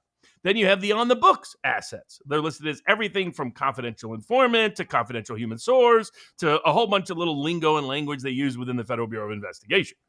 Or it should be called the Federal Bureau of Insurrection, as this case may be. But here you had over 274 federal FBI agents, and they were all undercover, plain clothes as they called. And in fact, apparently they have been complaining bitterly. As soon as Kash Patel and Bongino came in, they were like, this has been a nightmare for 4 years. A lot of them, some, of course, famously blew the whistle. Many of them are getting reinstated, not all of them. I'm hoping that Robin Gritz, there's a resolution reached. Robin Gritz was one of the whistleblowers wrongfully terminated by that corrupt actor, Andrew McCabe. But basically, they were neck deep in weaponizing the FBI on January 6th. And now we have no doubt about it because the report confirmed by Kash Patel there were at least, this is not the cap, this is the minimum, this is the floor, not the ceiling. There were at least 274 federal agents, not assets, agents, undercover on January 6th. Some of them are seen doing things like breaking the windows of the Capitol. Some are seen opening the doors to get people in. This is why, look, I'm trying not to get too skeptical and conspiratorial because I've been disappointed by some of the conduct of, or the inaction of Patel and Bondi. But, during the Charlie Kirk manhunt, Patel comes out and, like, unforced errors is an understatement. But he came out, Robert, after this news broke and says it clarifies the role of the hundreds of agents on Jan 6.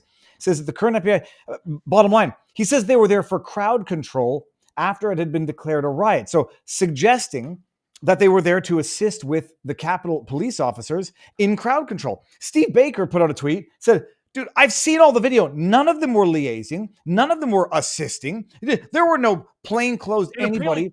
They were complaining. They were complaining, saying we've been weaponized for crazy purposes, that this was a crazy project, that we should have never been there. This was political, that we never did this in the BLM riots just a few months before. We didn't take any proactive action. So these were instigators and infiltrators at multiple levels to support a bogus insurrection, to justify and rationalize a political crackdown on all Trump supporters in the nation, which the Biden administration used it to launch, and to distract and discredit from the legitimate election challenge that Congress should have and had a constitutional obligation to address in January 6th on 2021. But what is clear is Ray said there was almost nobody there. So Ray lied. Now, this is just one of the many, many, many lies I suspect we're going to find that Christopher Wray made. But Christopher Wray, Federalist Society guy, by the way, put in there by Chris Christie, by the way, that I don't know. It's not fair to lardasses to compare him to Christopher Christie to lardass. But that was, by the way, Ray, long criminal history too, connected to Mueller. These guys go back. These guys are part of the nest of deep state vipers that have been the individuals taking some of the worst actions for 40 years, by the way. This goes only back 50 years. This goes back to the 70s.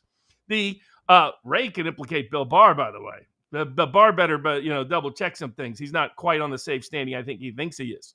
Once they went after Bolton, once they went after Comey, it meant they did have the guts to do what some of us doubted they had the guts to do, because those are the two biggest next to Brennan.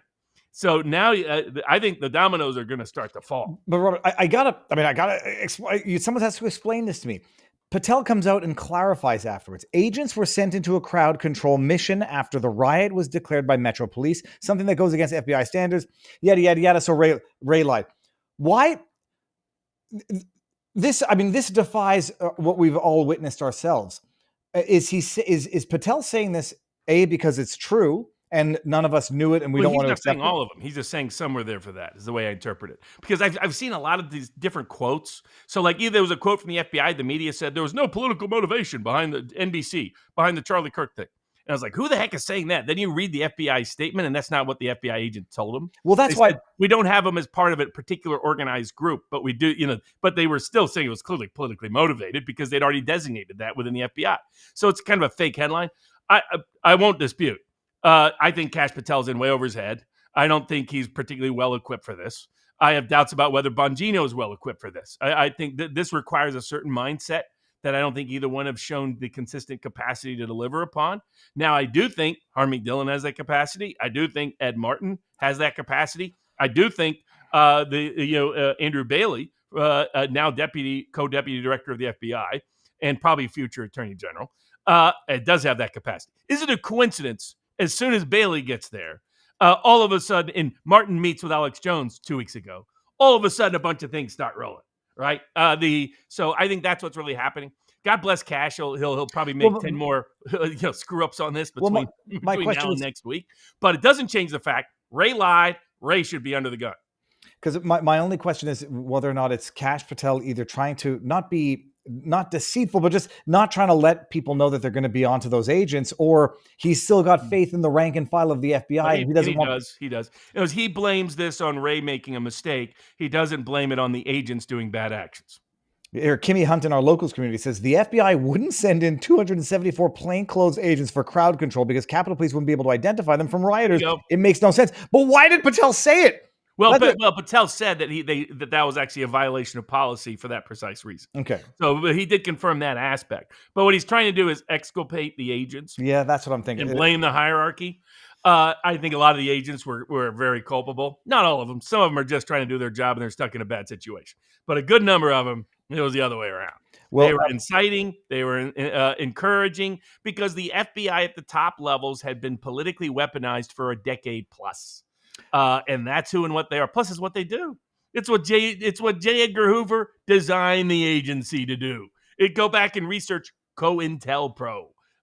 This is who and what they are, and has been from their very inception. You can watch a hush hush at vivabarneslaw.logos.com, either on the history of J. Edgar Hoover, or watch that one, or about the questionable charges against anarchists that established the FBI as an independent agency in the first place, with bombs that were probably put there by J. Edgar Hoover himself. And by the way, think about it. We always have probably trans people, whatever is going on with trans, really high level of violence, of risk. Well, maybe it applies to cross-dressers, true, too, at least in the case of J. Edgar. So but it's at least we're getting something going in the right direction. It isn't as far as I would like. It isn't as far as I think we need.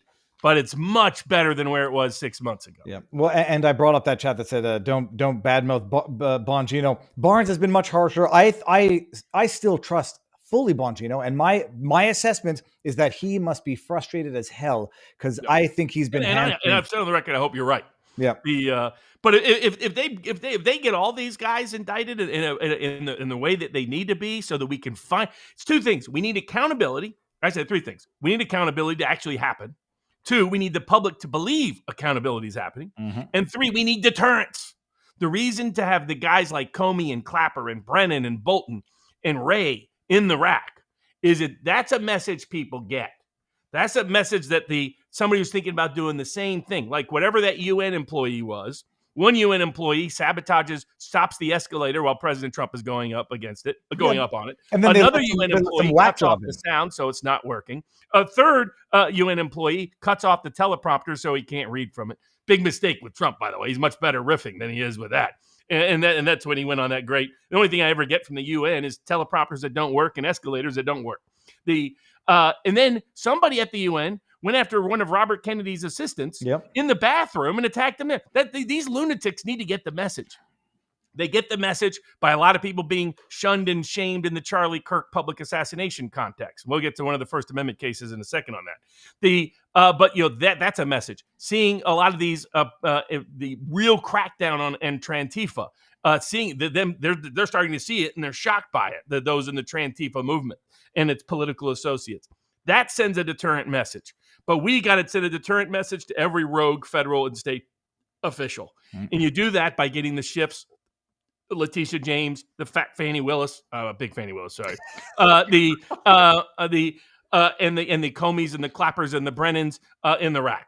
That's why it's got to happen. And we're seeing real evidence that it is happening.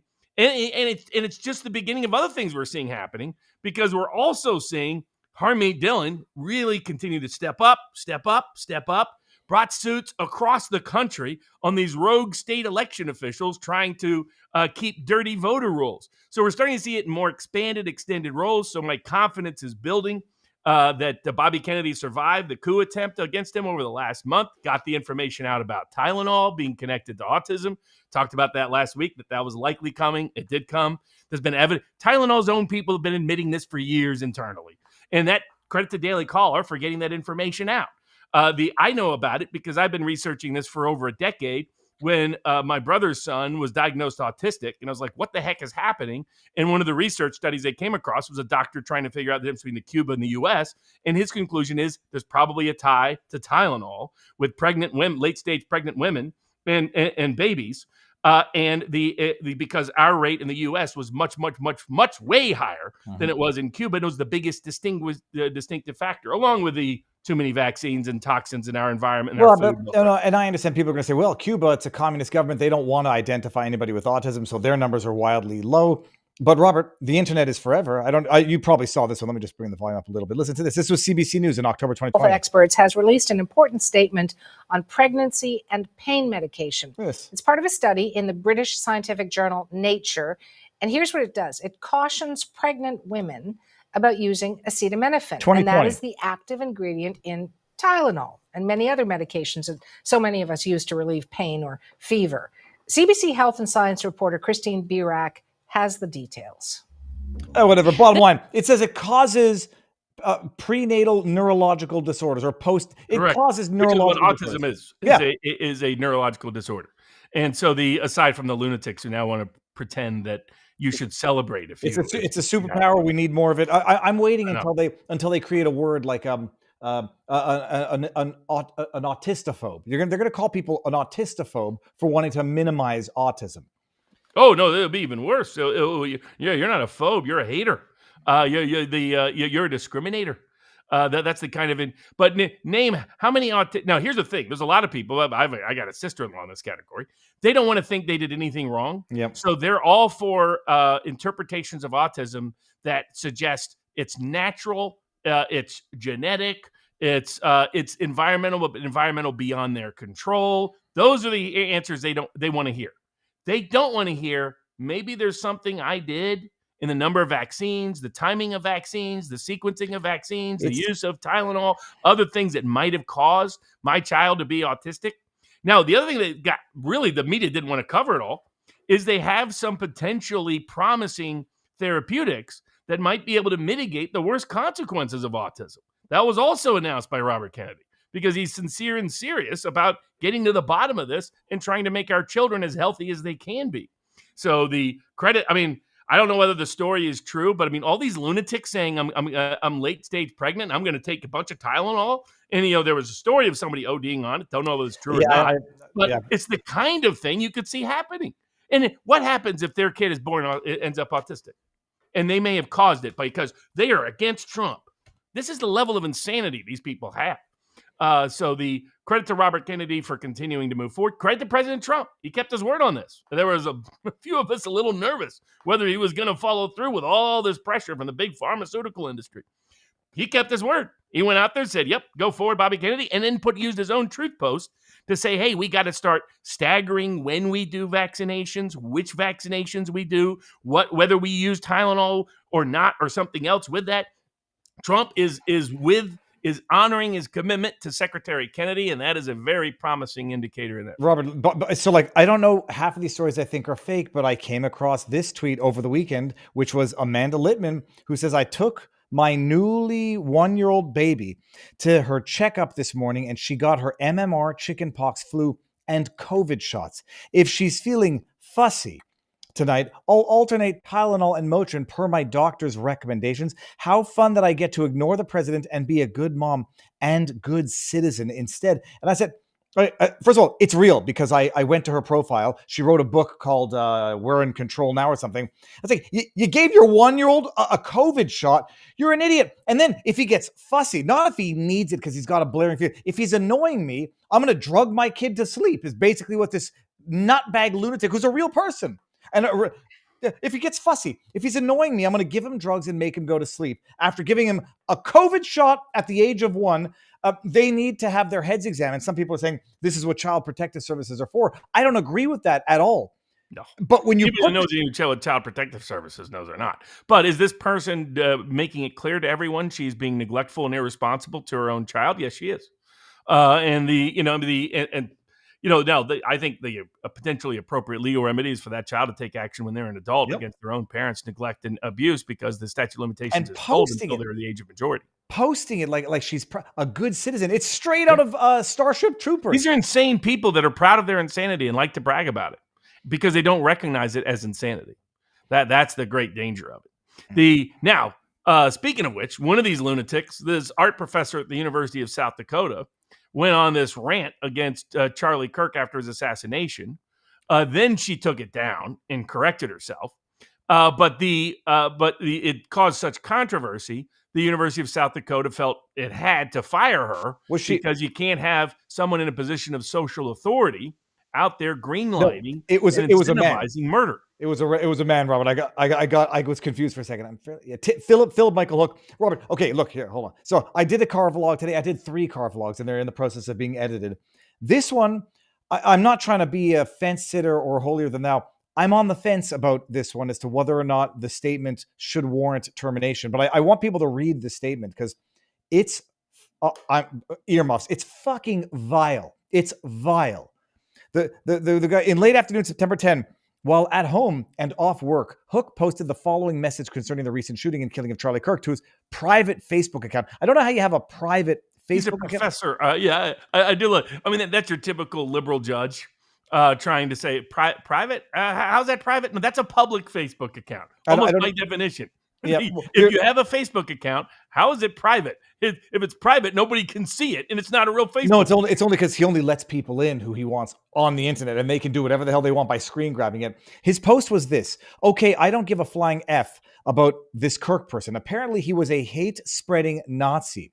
I wasn't paying close enough attention to the idiotic right fringe to even know who he was. I'm sorry for his family. That should be your first sign, right? Should you really go out and libel and defame someone that you don't even know who they are? It's so stupid. Everything about it is stupid. He says, okay, so I didn't even know who he was.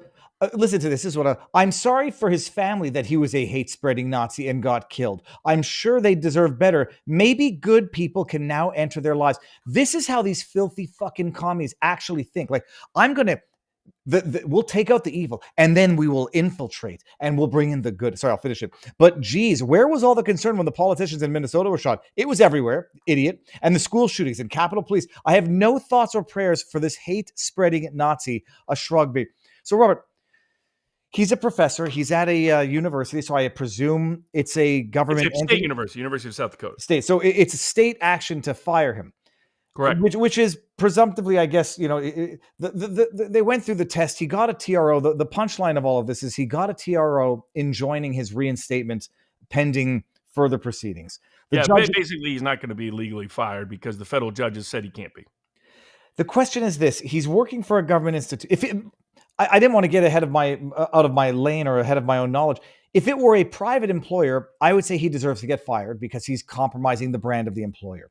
I could say, like, maybe if he works, I'm not trying to be demeaning to anybody who works at a McDonald's. If he works fast food, no, I don't think he should get fired for it. Because he's not in a position of public social authority, such that his statements are not likely to incite future violence.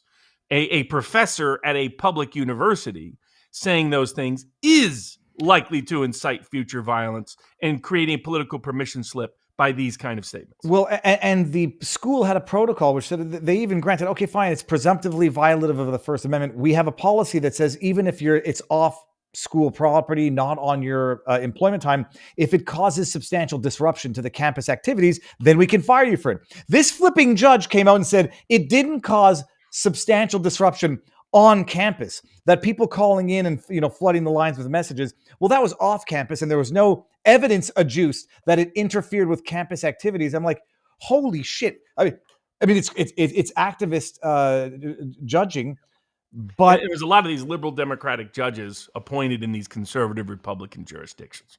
That's why you've seen some crazy rulings out of Montana, South Dakota, Idaho. That's why these are Biden federal judges almost without fail.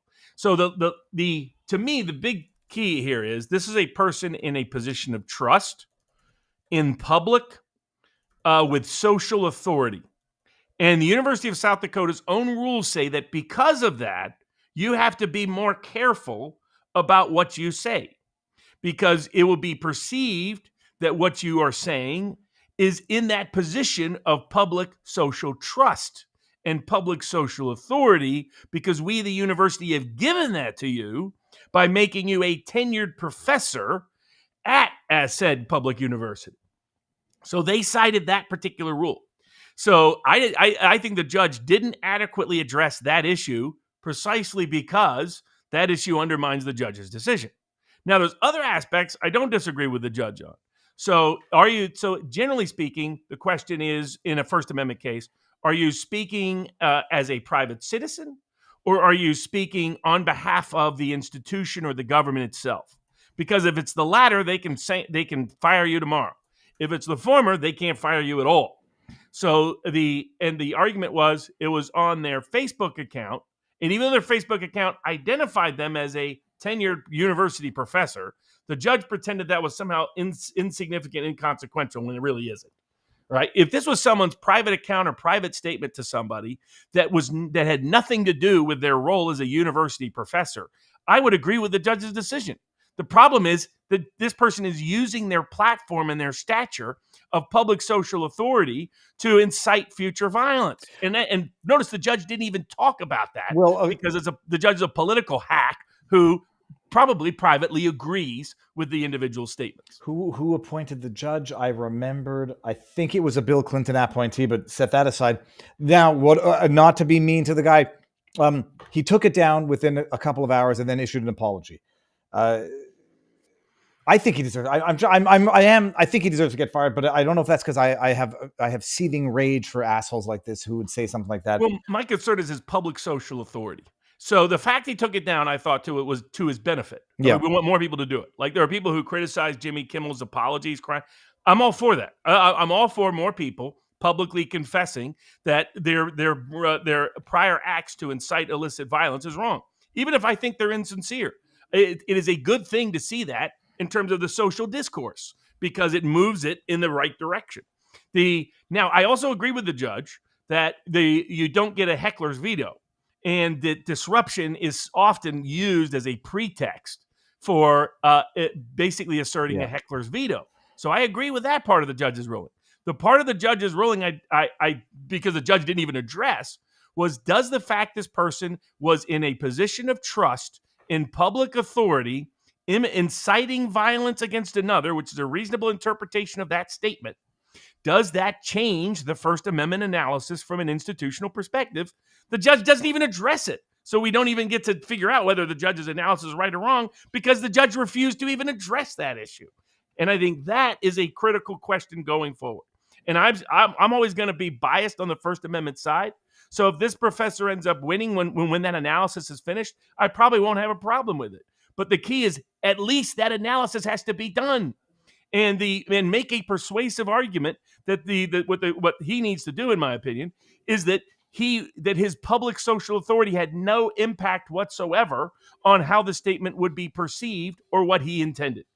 And if he can show that, okay, not a problem. Then I'm not for heckler's vetoes. I'm for maximum First Amendment protection, no matter how much I hate the speech that's being done. And this is a classic example of that. I mean, if this guy had said it right in front of me, I might have had a more direct reaction. Let's put it that way.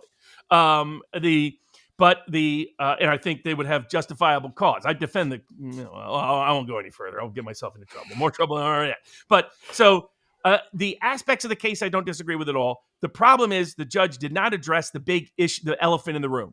Does the fact that he's in a position of public social trust change the dynamic?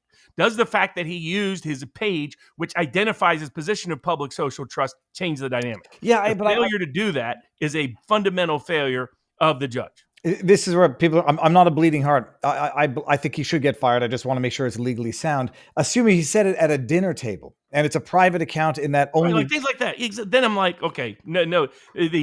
If he didn't have his position listed on his Facebook page, I would like to know, the fact the judge didn't mention it makes me skeptical. Yeah. How many people follow him?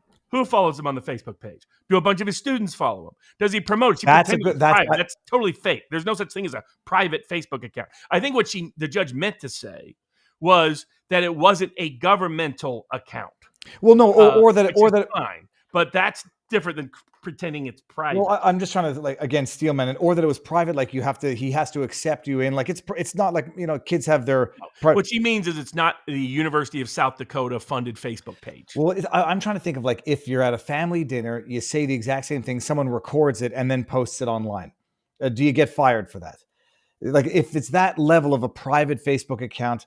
The bottom line is that man. I would say no in that case. To be honest with you, I would say no. To me, the biggest concern is the political permission slip aspect, and that to me is more disruptive. The First Amendment analysis is you, as the government, are allowed to fire somebody for their speech if that speech is sufficiently disruptive of a core governmental objective. Mm-hmm. To me, preventing political permission slips for politicized violence fits within that disruption analysis.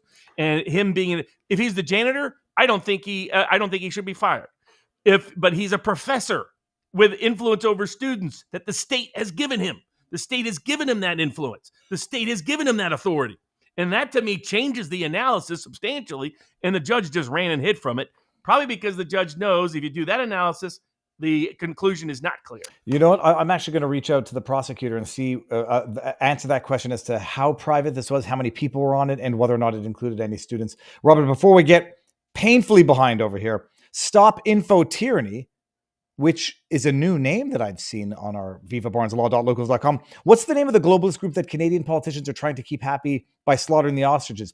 That's who needs to be pressured, not the... No, first of all, it's called the World Organization of Animal Health. Whoa. It's actually called WHOA. But putting pressure on globalist organizations is not going to... Any organization that starts with the name World Organization is basically a Bond villain. Yep. No, and as like, put all the pressure on them. You should put pressure on Pierre Mousefart Poilievre. Don't relent. Big Bad Bob. Credit to Robert Kennedy. Went to the heart of the UN. The media didn't want to cover this and basically went like this to the World Health Organization. So that was a beautiful speech to see as well by Bobby Kennedy. If you put 100 black ants and 100 red ants in a jar, nothing will happen. But if you shake the jar, the ants will start killing each other. Red will believe black is their enemy. Black will believe red is their enemy. When the real enemy is the person who shook the jar. Yeah, but... and I agree with that entirely. But my point is that I think the deep state is shaking the jar using Trantifa to do it. And so we've got to identify that as the threat.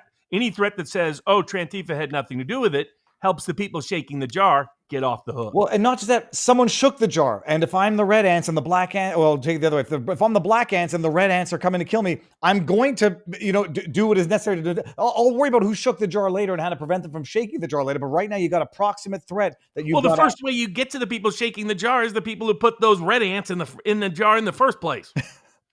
Big Bad Bob says, was Charlie Kirk a white supremacist? Listen to what this very knowledgeable, very wise, dark-skinned man had to say. Oh, yeah, that was good. It was a bunch of African-American advocates. Charlie, what a racist bone in his body. That's a complete lie.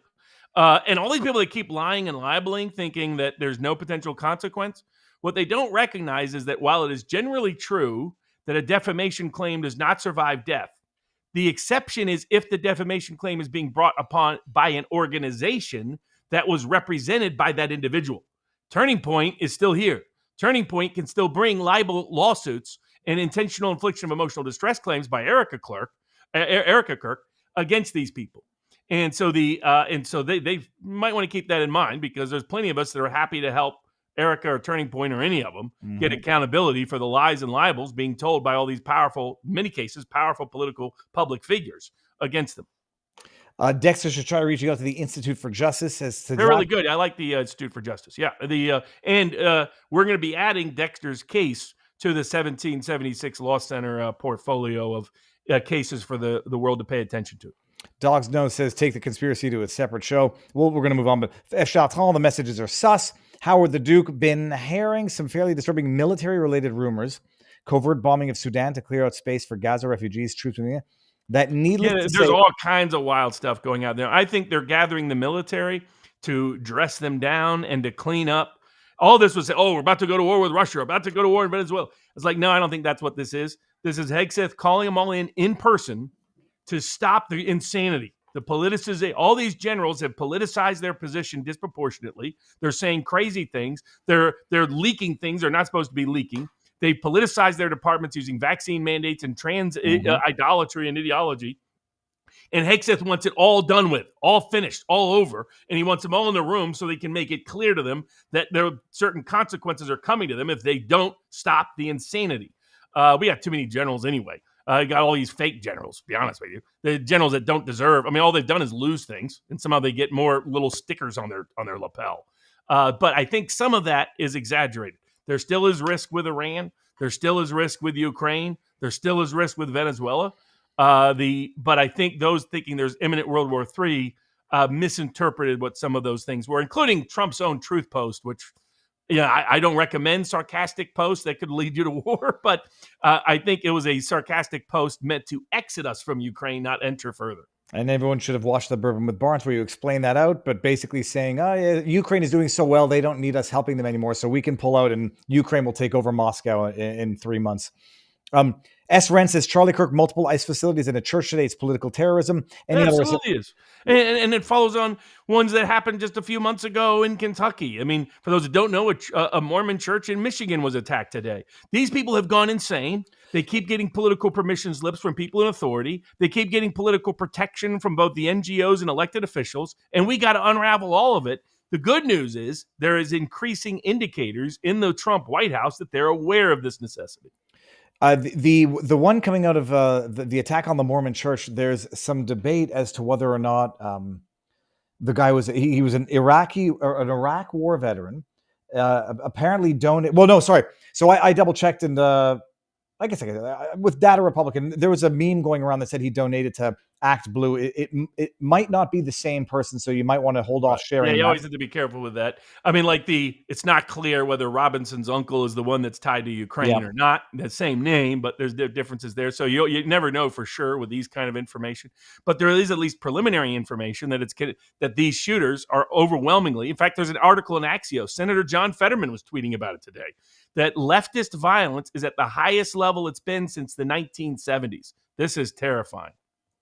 And there's another, apparently, without jumping on whether or not he was left or right, there's a picture of his property that they pulled from social media, not from the Google Maps. It looks like a Trump sign. So people said he's a Trump supporter, but there's a stop sign right underneath it. And people are saying, no, this is actually Stop Trump, because that stop sign is not at the corner of a street. Waiting and holding off. It's the fog of war. So don't make any mistakes that might cost you some credibility. All right. I think this is Griffin says, I think the Barnes is correct. The shooter was manipulated for a while by crazy people into doing evil actions. VR chat. This is a guy that had no criminal history of any kind. And they took a normie and they radicalized him to the point that he'd commit politicized violence against a man he'd never met and likely had never really read or received, and then thought he was a hero for doing so. Yeah. That's a serious cultural problem that judges like the University of South Dakota professor case failed to even address. Harmeet Dillon is the boss for civil rights for all of us. Give her kudos for fighting for the Constitution, says Mandalici. Absolutely. Fenton I agree entirely. I think she's the future Attorney General of the United States. Let me see what this is. Analysis. That's a Kirk analysis. Is Pence going to court? Says hope for the better. On what? Pence, I don't see getting indicted. Obama and Biden, I don't see those people, but or the Clintons. But I would be. But I think the country would, as long as we get people like Comey and Clapper and Brennan and Bolton, that will be sufficient to start putting us on the right corrective path. If you were offered to join the federal government, would you? I think the answer is sure, yes. Yeah. But I prefer to be in the background advising and helping people and continuing to be active in the court of public opinion and as a private counselor for people. Crash says, Crash 105, I'm working and missed the start. I went to Portland ICE yesterday to showcase what a liar Ron Wyden is. He must have paid all those protesters to clean the street. Here's a video. I'll bring that up actually afterwards. And last one for now. S-Ren, federal government knows how dangerous SSRI and hormone treatments are. The FAA will suspend any pilot license while on any SSRIs. That's the next, the Tulsi Gabbard is doing a big detailed review of both the election and the COVID pandemic, working with Robert Kennedy on the latter. And Kennedy is going in the next, after he gets these issues involving vaccines and those issues and autism, and there's the general food and medical health he continues to progress on. The other next big one is school shootings and SSRIs, because Robert Kennedy came from a big gun control background. And to his credit, when he reviewed the evidence, he concluded about a few years ago that he was mistaken. And that in fact, the issue is SSRIs, that the issue is likely SSRIs, as well as the political permission slip of the press celebrating and giving high-profile coverage that incentivizes these copycats. So so credit to him on that. Speaking of Second Amendment freedoms, and speaking of Harmeet Dillon, she was battling for Second Amendment in Illinois and before the Seventh Circuit this week in a case that looks very promising after it used to look terrible. This is the I want to say High Capacity magazine one is. It's assault weapons. Period. Assault weapons ban. Illinois just banned them. Which they how did they decide? They decided based on whether or not they look militaristic, and it's reviving the debate. I don't know how they revive a debate that was already determined by the Supreme Court of the United States. I got to get some rubbing alcohol, Robert. I got bitten by a red ant on my ring finger, and it's the itchiest thing on the face of the planet. So I'm going to put some rubbing alcohol in it. Get out of here. That is rough. So how are they still adjudicating on this when the Supreme Court came down? Now they're going to go and offer the historical analysis as to whether or not the founding fathers intended to cover militaristic assault rifles. And then they were like talking about how to deal with crowd control and riots back in the 1700s. How are they not? I mean, am I going crazy? Because I feel like they're re-adjudicating the same question over and over again. It should have been, but the Illinois Supreme Court said it was just fine after Bruin. And the Seventh Circuit previously said, a different panel said it was just fine. Credit to a smart federal district court judge who said, you know what? I'm going to hold a whole trial on this, a real trial. Let's see what all the evidence is. Tons of experts, 200 plus exhibits, 4-day bench trial. That's a long trial for just a judge, because usually what drags out a trial is the jury going in and out and this and that. 4-day trial. And he concluded the Illinois Supreme Court was wrong. The Seventh Circuit itself was wrong, that when you look at the actual facts, that there is no constitutional basis for Illinois' complete ban on assault weapons. And so he said, so he changed the prior decisions and said, no, this is not good law. Goes up to the Seventh Circuit. Harmeet Dillon intervenes. And Harmeet Dillon says, this violates the Second Amendment. And she's doing this in multiple Second Amendment cases. We just got to get her in Dexter's and some other cases. Well, does she do this at the request or behest of Pam Bondi, or does she do this on her own authority? She on her own authority. She is directly appointed. So that there's only a few Justice Department positions that are directly confirmed by the Senate. So that their position is direct. So they're not really subordinate. They're almost like parallel. They have different accountabilities and responsibilities. But she's not really, you could say she's subordinate, but not really in the way that's done. The Assistant Attorney General for Civil Rights, like the Assistant Attorney General for Tax, is directly appointed with confirmation by the Senate, just like the deputy is underneath Pam Bondi. And Pam Bondi's chief of staff, I think, is leaving, or one of his key, and let's just say the staff member, let's just say it's good, decided to go elsewhere.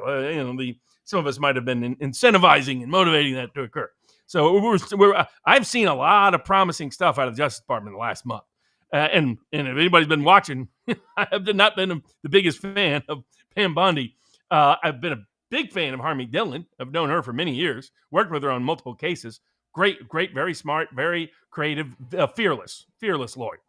I was a little worried about how fearless you are when you get there, like we've seen, sadly, to some degree, in my opinion, with Kash Patel.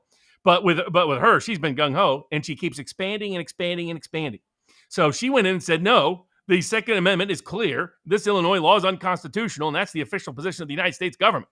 And it looks like the Seventh Circuit will affirm and uphold that and strike down that ridiculous Illinois decision, and thus give us better Second Amendment protection across the country. In the same vein, she wasn't done there. She brought about a half dozen suits against rogue states who refused to clean up their dirty voter rolls, including California. So that's very promising on the election integrity front. And she went in front of the Supreme Court and said there's never been any basis for race to be part of redistricting, period, consistent and consonant to the Constitution of the United States. So very good work by Harmeet Dillon, who keeps plugging away. We just need the Civil Rights Division to keep expanding that. By the way, if you're a young or whoever you are out there, if you're a lawyer and you want to work for the Justice Department, guess who's taking applications? Harmeet Dillon at the Civil Rights Division. That's a great place to be. So if you're a young lawyer, other lawyer out there, apply. Some of us know her, so let us know. And if you're legit and a real actor, because we need to get rid of all these corrupt actors who are trying to undermine from within the ability to get things done. So that was a very good decision. For those who don't understand the dirty voter rolls, the way in which you can pad the ballot with bogus ballots, you don't got to rely on computers and machines and all that. Like Dominion and the rest. Never been a Dominion fan. Never been a Smartmatic fan. To be clear, I like old pay. I like the way even Comey does its elections. The way the whole world does its elections. Paper ballots. You put in a box. You take them out. You count them for everybody to see. That's what I like. Not all this other stuff. However, the key way they pad the ballot box is by padding the voter rolls. And credit to Harmeet Dillon spotting it as a key issue, going after these rogue states. They won't explain why it is that dead people are still on their voter rolls. Oh, They won't explain why they've got duplicates. They've got the same person registered in like 8 different counties. Why do they have all these illegals? Credit to the Secretary Duffy, the Secretary of Transportation, pointing out that the state of California has been regularly violating federal law by issuing bogus driver's licenses under California to illegal immigrants. And what does that do? It allows them to get them on the voter rolls. So the dead people, the people that are too young, people that have moved out of the state, people that are duplicate registered, all those issues that we identified in 2020, she's identified, and she understands a key fulcrum to all of it is the voter rolls. And what's unique is while there's no private cause of action for many of the election laws federal laws that govern voter registration rolls, all of those laws specifically authorize the Attorney General to bring legal action. And so she brought action against, I think, 6 states just this past week to finally clean up our voter rolls and expose the fraud at the highest levels of these states, because the people she's suing are the secretaries of state and those in charge of the elections. So that's looking very promising to finally get some clean voter rolls. And you get clean voter rolls, a lot harder to pad those ballot boxes with bogus ballots. I just noticed a super chat on ComeyTube. I'm hoping Hegseth is going to cut how many generals and admirals we have. We have around 900 generals and admirals, almost as many as we had at the height of World War II. That's from Kevin Patrick. Yeah, absolutely. And by the way, their claims, first, it's constitutional dilution. What's voter dilution? My vote doesn't count like it should if there's a bunch of illegal and bogus ballots included. Hence, my vote has been diluted, and that is a constitutional right she, as Civil Rights Division of the Justice Department, gets to enforce. Second, that federal law specifically requires maintenance of honest, accurate voter rolls that they're not doing, and the production of information upon request by the Attorney General, which they're hiding. Well, if there's nothing wrong, why are they hiding it? Why aren't they producing the records and documents if these rolls are so clean? Guess what their excuse is? Voter privacy. In the name of voter privacy, the same people that want a digital ID, the same people that want to mass censor you, the same people that want a mass surveillance state, say in the name of privacy, we got to keep those fraudulent ballots secret. Well, so I don't think that's going to fly. My reverse psychology as to how to get Democrats to support voter ID, same day voting, paper ballots is say that the reason why Trump is rounding up all the illegal immigrants is to use them to pad the ballots so that they can then, fortify the next election and find whatever votes they need to beat the Democrats who win on day one, and that the blue wave will fade and so on and so forth, and get them to vote, get them to support voter ID, citizenship, and same day paper ballot voting and counting the same day. Yes. No, some people asked about the Tina Peters aspect. Yeah. What I'm talking about can only be done by Harmeet Dillon and the Justice Department. A private citizen can file a habeas petition to release her as a material witness into a federal case. No judge is going to pay any attention to it. So what we need is the Justice Department to file habeas petitions to release Tina Peters, to release Kurt Benchoof, to release Dexter in New York, and these other politicized targets of politicized, weaponized violation of federal civil rights by local law enforcement authorities, because all of these people have information and evidence that can be used in a federal investigation against rogue state officials. And that the grounds would be that they're a material witness in a pending federal civil rights case, and they can't have them in state custody and be able to secure their testimony for future cases. And thus, we need Harmeet Dillon or someone in the Justice Department to take proactive action in the Benchoof case, in the Dexter case, in the Tina Peters case to get them released. That's who we need to do something. And I believe they are now looking at that. And so that's promising. President Trump has been trying to light a little fire under Pam to get those things done. So hopefully they do get done. But in that context, we had a couple of SCOTUS cases this week. One about taking a big trans case, and the other one about Trump's ability to use the Impoundment Control Act. You might have to do both of those. First of all, how many decisions do we have? How many subject matters do we have left? So we got 2 SCOTUS cases. We have when does your action survive your death? We have when does a same-sex parent get to claim parenthood rights? And we've got the Columbus statute. So we've got, and I'm not sure if I fully went into the media AI issues. So that we got about 6 topics left. All right, so let's do. Let me get a few of these more over here, the tip questions, and then we'll do a couple more, and then we'll head over to vivabarneslaw.locals.com for the after party. Griffin says the Men in Black neuralizer tool might be inspired by those small infrared pen games that made noise, says Griffin. Buffalo Betsy, Bondi AL saying bullshit about hate speech is disgraceful. They clarified, but Bondi should, weigh her words more. What about the news about that Ukraine is requesting $90 billion in arms deal from the U.S.? Yes. What if Trump agrees to that? What would that mean? Hopefully he gets us out, but he's having to go through all these shenanigans to get us out, and it concerns me. I don't know why. Why is Bessent? Why are we back talking about Iran again? I thought we got rid of their nuclear weapons, but why are we pretending that they may be back, and we got to have snapback sanctions, and we got to have? Well, are we going to go back into war again in Iran? Now, President Trump, he at least finally came out and said, "No, Bibi, you don't get to have Greater Israel and annex all the West Bank." So at least that's a promising indicator. But who knows what's going to happen in Gaza? But of course, all the Hamas and the Palestinian side can't help themselves. They go out and commit terrorist violence on a regular basis somewhere in the world. And we're supposed to say anything in defense of that side? Sorry, I can't. But I'm not on the Israeli side of the equation either. So I think they've overreached in ways that is going to cause political backlash around the world. That they don't have a propaganda problem. They have a policy problem. And they just refuse to recognize that, unfortunately. Yes. But hopefully President Trump keeps us out of these wars. We all get to sweat it in the interim because God bless the dear Donald. But sometimes he doesn't get us out as quickly and clearly and easily as I think he could because the deep states, he lets Lady Lindsay dog walk him way too often. So I'm hopeful, but nothing is a done deal until it's a done deal in this situation. Well, and yeah, I was going to go back to the tweet that I put out the weekend of the strike saying, in due time, they're going to come out and say, we didn't do as much damage as we need. Netanyahu's going to be begging them to go back. Stingray says, what are your thoughts on Netanyahu meeting with TikTok personalities? Many people are complaining about his address claiming control in the U.S. Yeah. I mean, his arrogance is off the charts. He's running around the Middle East telling everybody he owns Trump and gets to dog walk Trump whenever he wants. That's come from a wide range of circles and sources.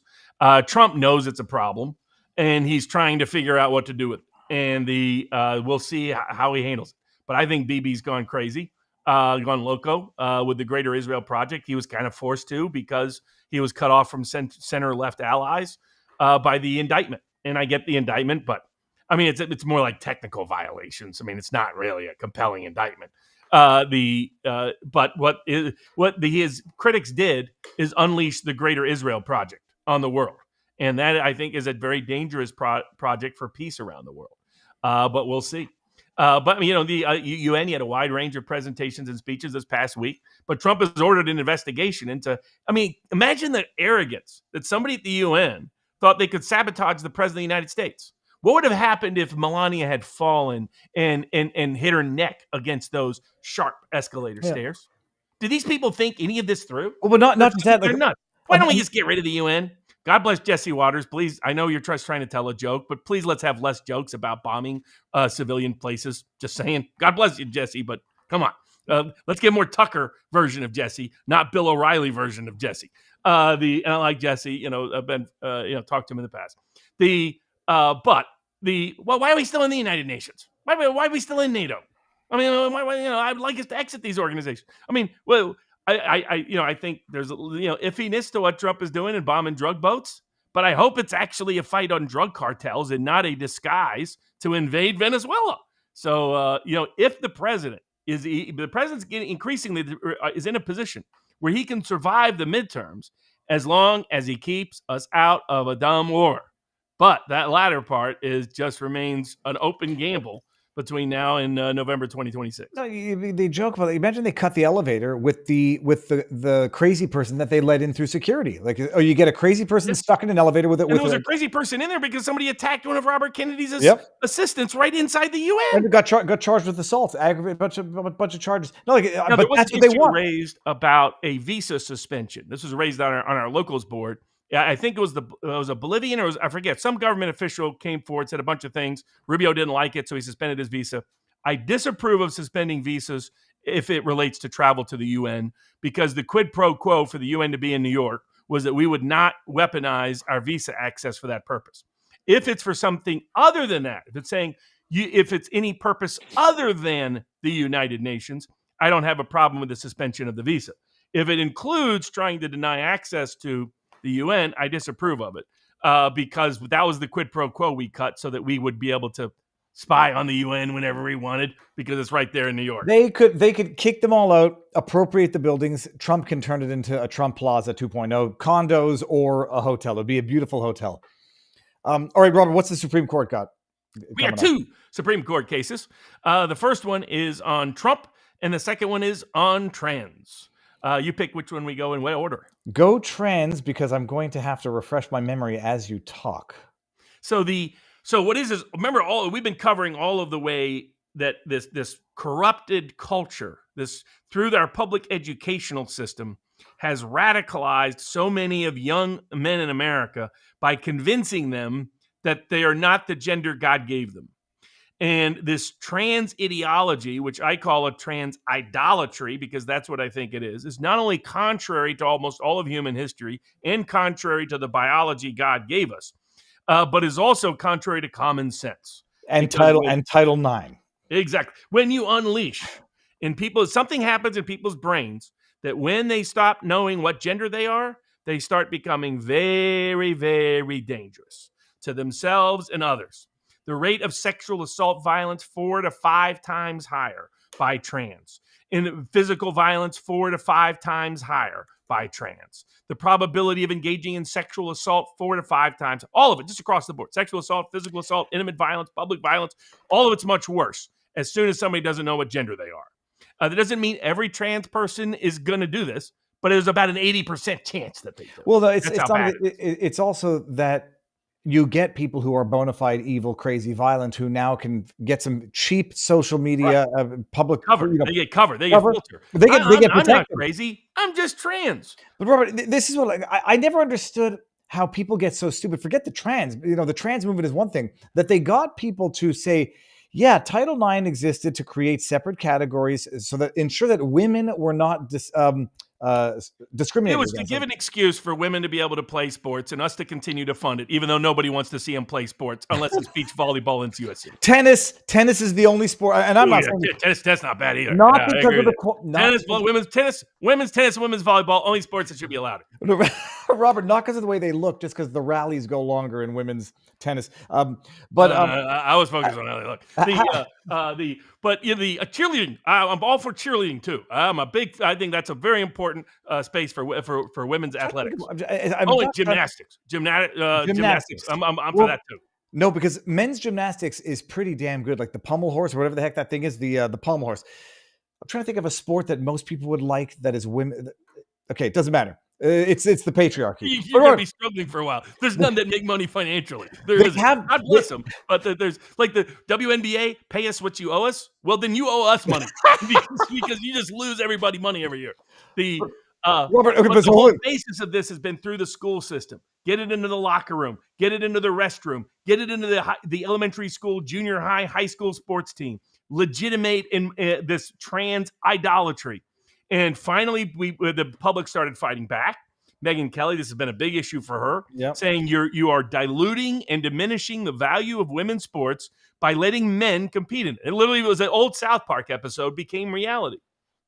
Here, what happened is West Virginia said, no more. Boys play in boys sports. Girls play in girls sports.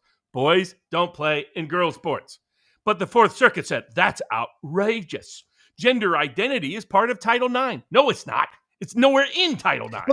And the Constitution, Equal Protection Clause. These poor gender-confused people get to use the Constitution to dictate to us the trans idolatry. That's how insane this ideology got within our legal system. No, but they get to use the Equal Protection Clause to physically abuse and dominate women. Like this is where it's like Gadsad has the Macho Man competition from South Park. Well, no, it's not. It's Gadsad says like suicidal empathy. We're such bleeding hearts. We want to recognize gender identity, even if it means men get to beat women in women's sports and literally crack their skulls in UFC and whatnot.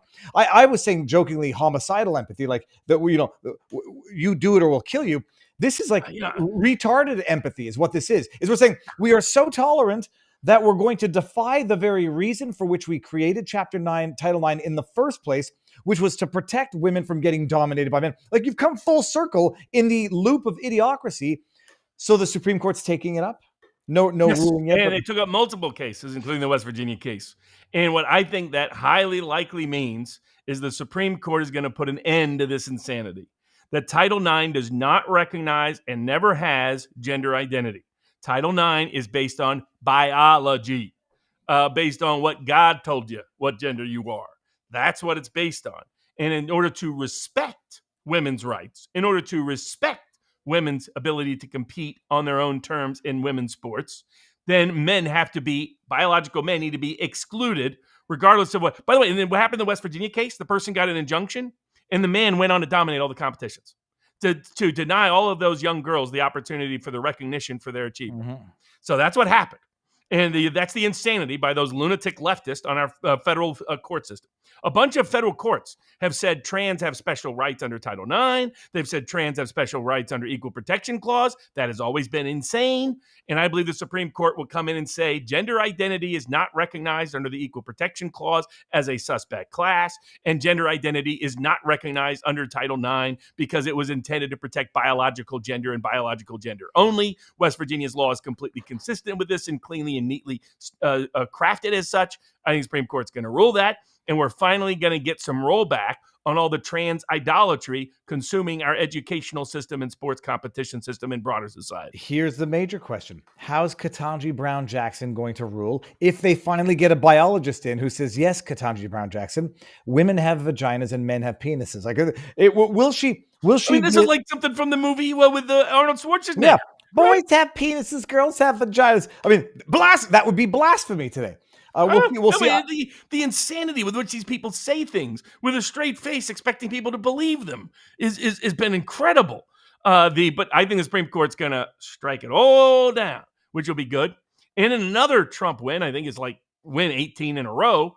But all they did was recognize the Constitution. The D.C. District Court, the D.C. Court of Appeals, came in and said President Trump couldn't even use his rescission powers under the Impoundment Control Act to not give money to people he doesn't want to give money to, and the American people don't want the money to go to, including questionable foreign aid practices. So the Supreme Court had to step in and say, no, the federal courts don't get to override the President's Impoundment Control Act.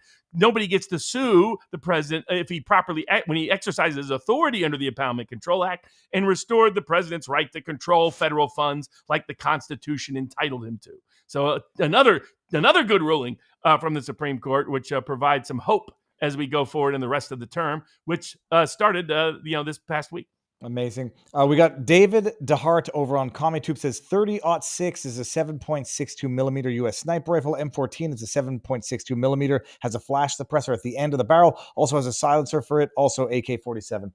All right, what we're going to do, let me read a few more of the tip questions while everyone gets their butts on over to... Yeah, we'll cover over there, when does a same-sex couple, when they get divorced, when do they get to claim parenthood rights if they did not give birth or cause the birth of the child? I predicted this one. We'll get into when does a cause of action survive death, and the removal of the statute of Columbus from an Italian section of New Haven. Do they have any legal right or remedy? We'll cover all of that, plus all the $5 tips or more over at viva.barneslaw.locals.com. What I'm going to do here, we're going to go raid. Who are we going to go raid? I just had it.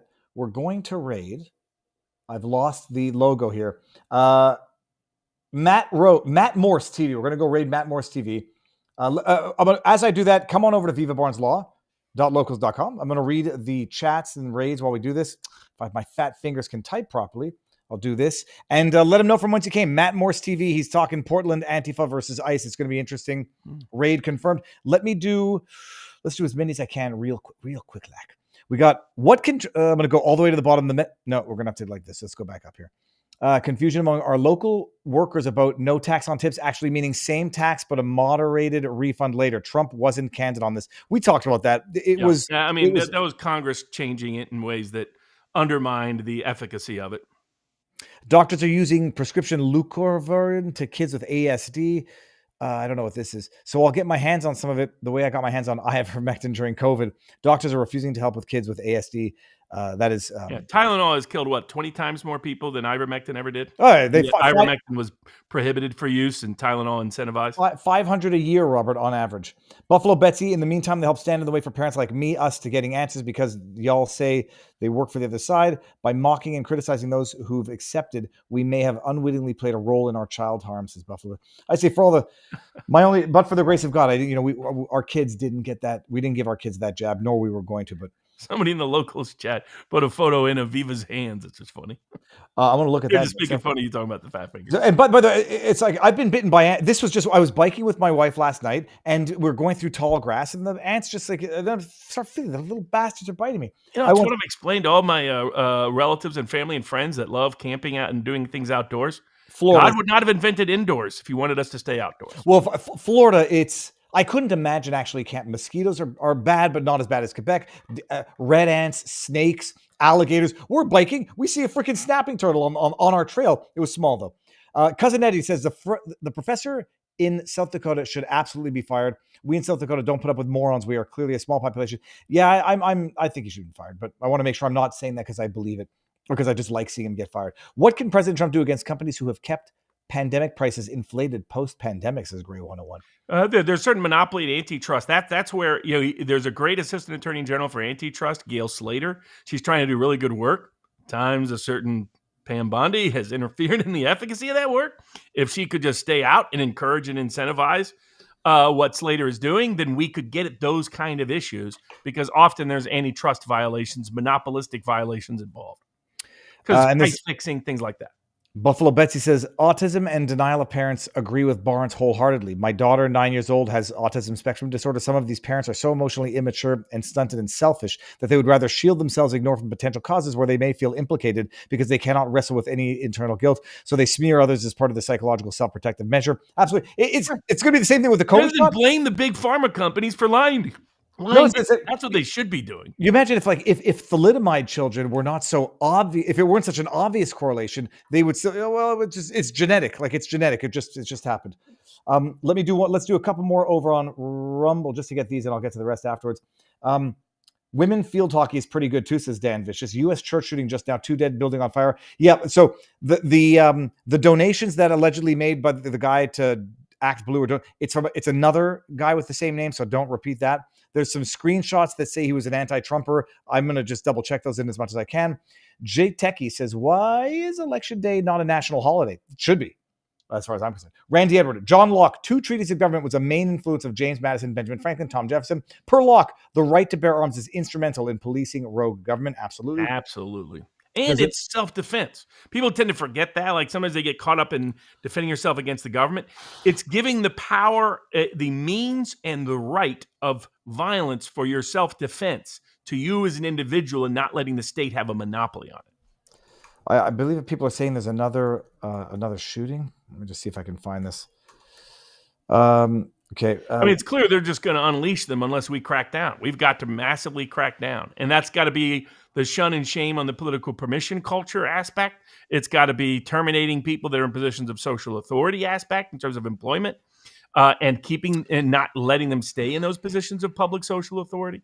And it includes legal, civil, and criminal remedies where appropriate for all of these groups, taking apart their funding mechanisms, taking apart their political protection networks, taking apart the way in which they organize. Trantifa is one of the most dangerous organizations since the Klan. And I would say more dangerous than the Klan. And also just to also be wary that the media will start reporting on any and every shooting, and then there'll be this, and they'll blow it up, knowing it causes copycats.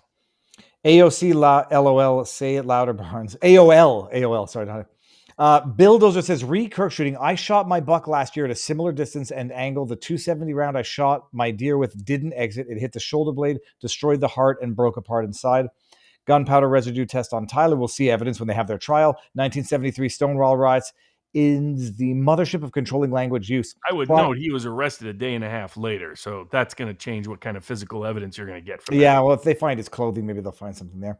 They found a fingerprint on a screwdriver that he left up there when he screwed, I think, the scope on the gun. Yeah, and apparently what do you call this part of the hand? I'm blanking. The palm. Yeah, a palm print on the gun itself. Yeah, but no one's going to believe it because it's the FBI. Ginger Ninja says 1973 Stonewall riots is the mothership of controlling language. That's Randy Edward. Gay was an adjective, bright, happy, sunny. Yep. Yeah, I remember that. Keep like in mind, so-and-so's gay and da-da-da. I mean, a fag referenced a cigarette in London.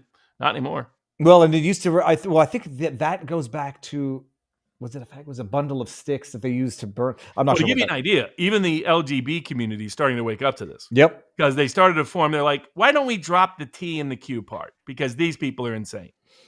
Keep in mind, Comey's daughter was in the Maxwell and Diddy trial. Comey's son-in-law was in the Virginia Fed District. Comey was in it. Yeah, absolutely. This is Ginger Ninja. Sherlin says, much like with Luigi, what do you think law enforcement would be releasing crucial holdback evidence, photos, firearm, etc.? Well, yeah, I think one, and I understand the concern, and I'm all for more transparency. The fact you're not seeing a lot of disclosures means this investigation is ongoing. Mm-hmm. The case is not closed. The partner has disappeared from the apartment. I suspect that's because they are in federal custody. And my guess is that what they're doing, but not official federal custody, so that they are a material witness and that they are putting the pressure on them to rat out everybody that was in this network that helped facilitate this. My theory is that the roommate was obviously in on it, had advanced knowledge, and is now trying to save his butt. Yes. Fair point. Gents not saying I know how it happened, just exploring theories. This is Squid going way back. We don't see Tyler take the shot. It's too early to claim the single shooter on the roof. And that's okay. It's the theories that are going a different. I don't mind people saying, okay, what about this? What about that? I mind when people start attacking Erica Kirk. I mind when people start attacking TPUSA. I mind when people want to whitewash Trantifa. Those are my problems. Yeah. All right, we got Duck Fat, which I always read that as F that, but I'm playing the undefeated at Good Logic this week with his FFL. That's a federal firearms license, right? He has a slight 33-point lead going into tonight. I have 3 players left. Maybe that's not what it is. Oh no, maybe fantasy football league. Fantasy football league. All right. Well, good on that, Duck Fat. Whip him. I can't say, but Joe is great. He was local counsel for me in a recent case. He got a little nervous. He goes, Joe is awesome. Yeah, but Joe's great. Good logic. Good logic. They say in New York, you can find him on YouTube and Rumble and Locals. Does great breakdown of a wide range of things. Father's an old school Orthodox Jew. He's got the big, huge beard. Has all these kind of fascinating histories. Joe grew up in that rabbi tradition, or rabbi type tradition, I should say, Orthodox tradition. But always a fun, interesting listen to all the way through. And Robert Gouvet, great breakdown of John Bolton. Yeah. Great breakdown across the board. Gouviea, I believe.